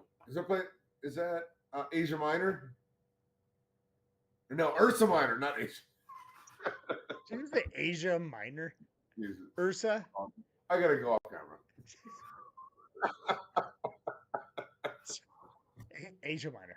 All right. So Ursa Minor, like the thing in the sky. All right, hey, Ursa Adam, Minor Brewing. you're gonna have to hold on. Oh, Ursa. Oh, yeah, I know what you're talking about. Okay, you're gonna have to Ursa hold on Minor's the fort good. because I have got to drain the main vein here. Just a No, second. I do too. Can we both break away for 2 seconds? I will hold down the fort. You go. I will hold it like a man. Go, go, go, go, go. Race you, and then when you get back, I'm gonna go. And in the meantime, I will answer all of the questions. Please bring me all of your brewing questions so I can answer them and not thinking about having to pee. So the Mounties will confiscate brews. I would love to see Canadians ride mounted moose because they are mean as crap. I heard if you hit a moose with a motorcycle, one of my bosses told me this, that they just get pissed and they stomp you to death. So don't go riding motorcycles around moose because even though we had them in Minnesota, It sounds like a horrible idea. that's a terrible idea. right. My boss told me that, like, that's a true story. Cool. Drain the main grain. Yes, I'm gonna go do that. So, Adam, answer any cheese questions you can while I'm gone. I will, man. Talk to you soon. So if there's anyone new on here, if you're not familiar with Dennis's channel, Dennis is a wealth of information on all things brewing. Brews great beer. Great friend of mine. Known him a couple years now. He lives about 20 minutes or so from me. But yeah, he's really is always willing to help people out. If you weren't on here earlier, I have a channel called Cheeseology. I brew beer too, but I also make cheese and meats. But I have a channel called Cheeseology. It's the cheese process, very similar to beer making as well. A lot of the same chemical reactions, but yeah, it's just an interesting hobby. But yeah, I saw a couple people subscribe. Thank you very much. Really appreciate that. And if you have any questions, just let me know. One of the easiest cheeses that people usually start out with is like mozzarella. But if you like cream cheese, that's even easier to make. I have a great video on that. Super easy to make. Takes a couple days to process, but it's a very easy cheese. But so what's everyone drinking? Awesome. Thanks, Bruce. I'm at about 540 so or something like that. That'd be awesome if I broke 1,000. I'd love that. All right, I'm back. So how much beer? So I separate my equipment. So I have equipment just for beer brewing, like my claw hammer, brew in a bag system, and then my SS Brewtech stuff on the cold side, fermenters, glycol. You really don't need a lot for cheese making. You need a pot. I use a hot plate in my garage because that's where I make my videos, or you could just do it on your stove. But you need very few things. Obviously, milk. You need rennet. Rennet is an enzyme naturally found in calf stomachs. What it does is it coagulates milk, so it separates the curd from the whey. So it How do they makes. get it out of the calf? I Just, don't know. I just. But anyway, what's Move on. very interesting is the reason it's found in calf stomachs is because when a calf drinks its mother's milk, the rennet naturally found in calf stomachs coagulates that milk, makes it so it's not just liquid and passes through them fast, so it retains in their stomach and they get the nutrients from it. I mean, that's an amazing natural feature for them. So you can use calf rennet, you can use vegetable rennet. I always use natural calf rennet, and that's again. So when you have milk, it's mostly water, and what you want to do is separate curd from whey. So you first of all put your culture in, you acidify it, ripen it. It's called, and then at a certain temperature, usually it's in the low 80s to maybe around 100 degrees, depending on what kind of cheese you're making. And the cultures are different. Some are mesophilic, some are thermophilic. Thermophilic is a higher temperature, mesophilic is lower temperature. But anyway, the rennet, that does is separates the curd from the whey. So you have like a yellowish fluid, which is called whey. And then you have the curd mass, which is that becomes your cheese at some point. But yeah, it's if you have any questions, please let me know. Again, I make beer just like Dennis, but yeah, it's very interesting. I have a Go question. ahead. Hold on. How do, how do they get the how do they get it out of the stomach of the? I didn't understand that. How do they get I heard, the stomach out of the? How do they get it out of the stomach of the calf? How many uh, calves have to die for you to make cheese? I'm joking. I'm just kidding. I'm kidding. no, I'm I know kidding. what you're doing. I'm kidding. So So anyway, to make a 4-pound wheel of cheese, it takes 6 seven cows calves. have to It die. takes No, okay. seven calves have to be I don't slaughtered. know how they harvest it. It's just what it's And no, used. I'm messing with you. Thank you. All the PETA people are listening right now. Thanks. It's like, oh my god, that's why we should eat cheese. 7 calves have to die for you to make a wheel of cheese. Thanks, Bruce. Yeah, it's awesome, man. Um, it's a really neat hobby, and you can make some awesome cheese. You can literally make cheese from around the world. Um, and some of the cheese, I can make a camembert cheese that has a nice, beautiful white, like snow mold on it. That when you cut it open, it kind of oozes out, and it is absolutely fabulous tasting. And that can be ready in a month. It's awesome. Yeah, honestly, I'm giving Adam crap, but his channel's awesome for those who want to make cheese, and I'm gonna make the cream cheese video. I'm also toying around with making some mozzarella soon because I've liked to do that. I make my own pizzas and stuff. That's easy stuff you can make soon. Like if you're first getting into cheese making, those are kind of the first things you would want to like dabble in is like the cream cheese and the mozzarella, right, Adam? Is that right?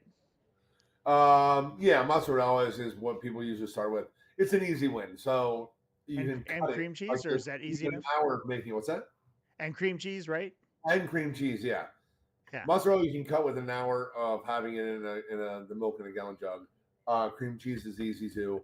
And then if you want to get into like pressed cheeses or any kind of aged cheeses, Did you they're say gonna breast you'll get a month. cheeses or What? fresh breast Fresh, cheeses? fresh cheeses. I say That's like how do you your get into ricotta, breast your cheeses? feta, your Oh, mozzarella. Those are your fresh queso cheeses. fresco. They're fresh cheeses or cheeses that don't age at all that you can eat right away. Hmm. Now those have less flavor than like an aged cheese. But aged cheeses, yeah, I make goat cheese. Chevre, easy goat cheese to make. It's good if you can find just non-ultra pasteurized. What'd you say, Dennis?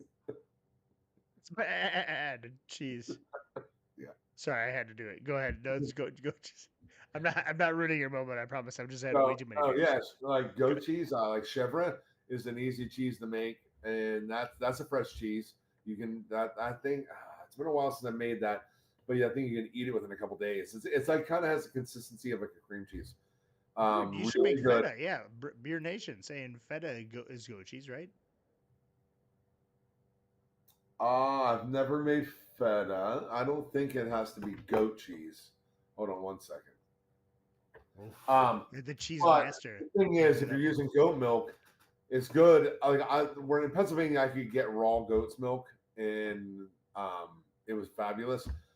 It's in some states it's hard to find non ultra pasteurized goat's milk, let alone raw goat's milk. Like in South Carolina, I haven't been able to find it. Sure. I bought goat's milk at a store one time, and I didn't realize it was ultra pasteurized. I spent like $60 on it, and I do put the culture in, put my rennet in, and I go back to cut the curd, to test my clean break. If you don't know what a clean break is, Yeah, like, I've watched your videos. I know exactly what that is.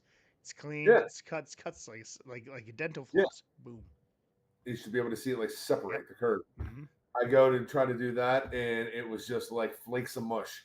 And I knew right away what it was. I grabbed the container. It's ultra pasteurized. The thing with ultra pasteurized milk is during the ultra pasteurization process, it changes the chemical composition of the proteins. So when you try to coagulate it with rennet, it doesn't work, or it works very poorly. You can't make cheese out of it. Sure. Um, Beer Nation, you're in luck. Beer Nation said he'll sell you a goat. what kind of goat? It's a horny goat. It's one of the horns. The horns Take three. on top. I'll take three. Three goats. Is that you're in luck, Beer Nation? He's gonna buy 3 goats from you for the price of 2. A little bit of feta. Feta, never been better. Oh, I'm here all night. I'm here. Well, Feta cheese. All right, let's see. Now you can use cow's milk for it. I'm sure you can make it with goat's milk, but you can use cow's milk. Like I make a Roquefort style blue cheese, which is fabulous. I make 4-pound wheels of it. It is absolutely amazing. But traditionally, Roquefort style blue cheese comes from France and is made from raw sheep's milk. And yes, raw sheep's milk. So I don't have access to raw sheep's milk, obviously. it's And not so sheep. It's not sheep to get here. it's not sheep to get here. So I had to. It was right there. It was right there. I'm knocking out of the park. Just go ahead. Dennis is full. It's actually very woody. This is only my 11th beer today. I need to get another cherry wheat. Looking at another recipe. Actually, if you're interested in recipes or just knowledge on cheese making, well, one, subscribe and watch my videos. Yes. So Two, definitely subscribe to Cheeseology with Adam. Again, if you don't know where it's within going, my description, I have links to areas like recipes and Yeah. to equipment and stuff like that. And also within those sites, there's all kinds of knowledge. Yeah. It's all free. It's all free. And again, link to his channel is in the video description for this video. Go check out Cheeseology with Adam. He's got a ton of stuff on cheeses. He's also doing stuff on meats, and he'll be putting that on the channel as well. But awesome stuff. And then he has all the stuff he talks about, again, is linked in his channel videos to all the equipment and all the animal rennet stuff that he's talking about. That'll all be linked in his video description as well. I'm thinking about doing. I don't know if I'd ever have interest in this in my subscriber base, but maybe like a live on doing like a mozzarella or something that I can make with people that they might like. No, seriously, just a couple. If you do something like this is like engaging in the fact that people will watch it while it's live. For the people who are either, and not only just your viewers, YouTube will push it to people who are not your viewers that are interested in cheese, but then also people will find it later and subscribe that way. So people who watch this now, like a lot of people who are on here are people who have been on here before, but there will also be new people who will watch this not only now but also later. And so like we had a couple people who joined today and said, hey, I'm new to brewing and I watch your videos a lot, and that kind of thing, and also sent a super chat. I was like, awesome, sweet, man.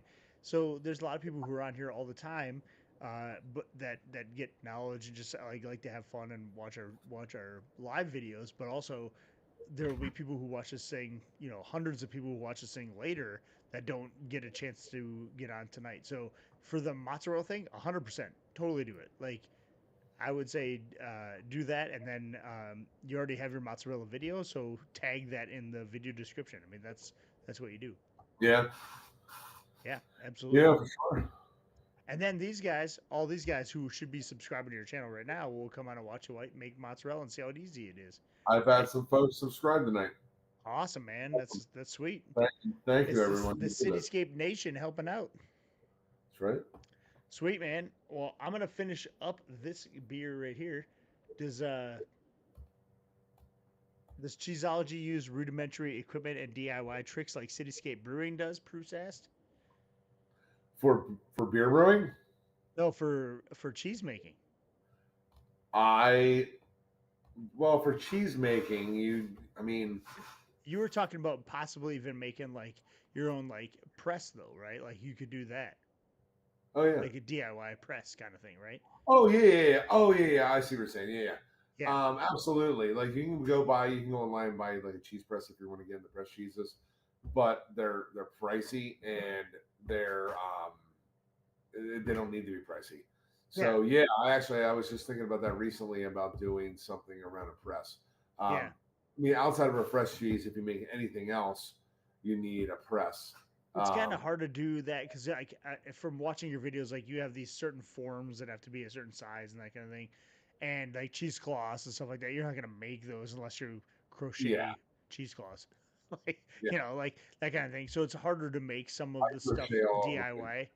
But like the cheese press thing you could make, and you talked about doing that. Oh, absolutely. Yeah, and so like you in the future, Bruce, there's definitely DIY opportunities for like the cheese making stuff. But a lot of it is like once you have some of the, like you said, like the forms, the bowls, those cheesecloths, all that stuff. You have it. Once you have it, you're there. I actually have a video on my channel for basic cheese making equipment, just so people know what they need to start off with. It's really not that much. It's a lot less than brewing. I mean, most of the stuff you're going to have in your kitchen. I mean, a pot, a heat source, your stove, a colander. You have to buy some cheesecloth if you don't have it. A ladle, and there's some ingredients obviously outside of milk, but it's not much. So I mean, you can literally make, if you had a cheese press, you can literally make a lot of cheeses with very minimal investment at all. Yeah, absolutely. So once you have all that, like, way to go. Like that's the way to do it. Well, Dennis, I need to sign off. No, yeah, I'm actually just talking about the same thing. So I'm gonna finish this, like, chug this beer real quick, and I want to thank Adam honestly for jumping on here tonight and spending more than 3 hours talking. Now it goes fast, doesn't it? It goes pretty fast. It does, yeah. And Yeah, thanks so much for having me. I yeah, mean, I and we'll hope people hopefully have found you on stuff again soon interesting. because we can even do like a different thing together. We talked about Yeah, doing like a pizza beer live or something like that. You bring over some mozzarella, we'll make some pizza and brew some beers and drink some beers and do it together on the same channel. So we'll do that sometime too. yeah, a lot of fun. Cool, man. Hey, thanks, guys. Again, hit that like and subscribe button if you haven't already. If you haven't subscribed to Adam's channel, go and do that. It's again in the video description below. Thanks again, Appreciate Adam, that. for jumping on, man. I appreciate you. And Yep. with that, you guys have an awesome night. Happy brewing and cheers. Thanks, guys. See ya.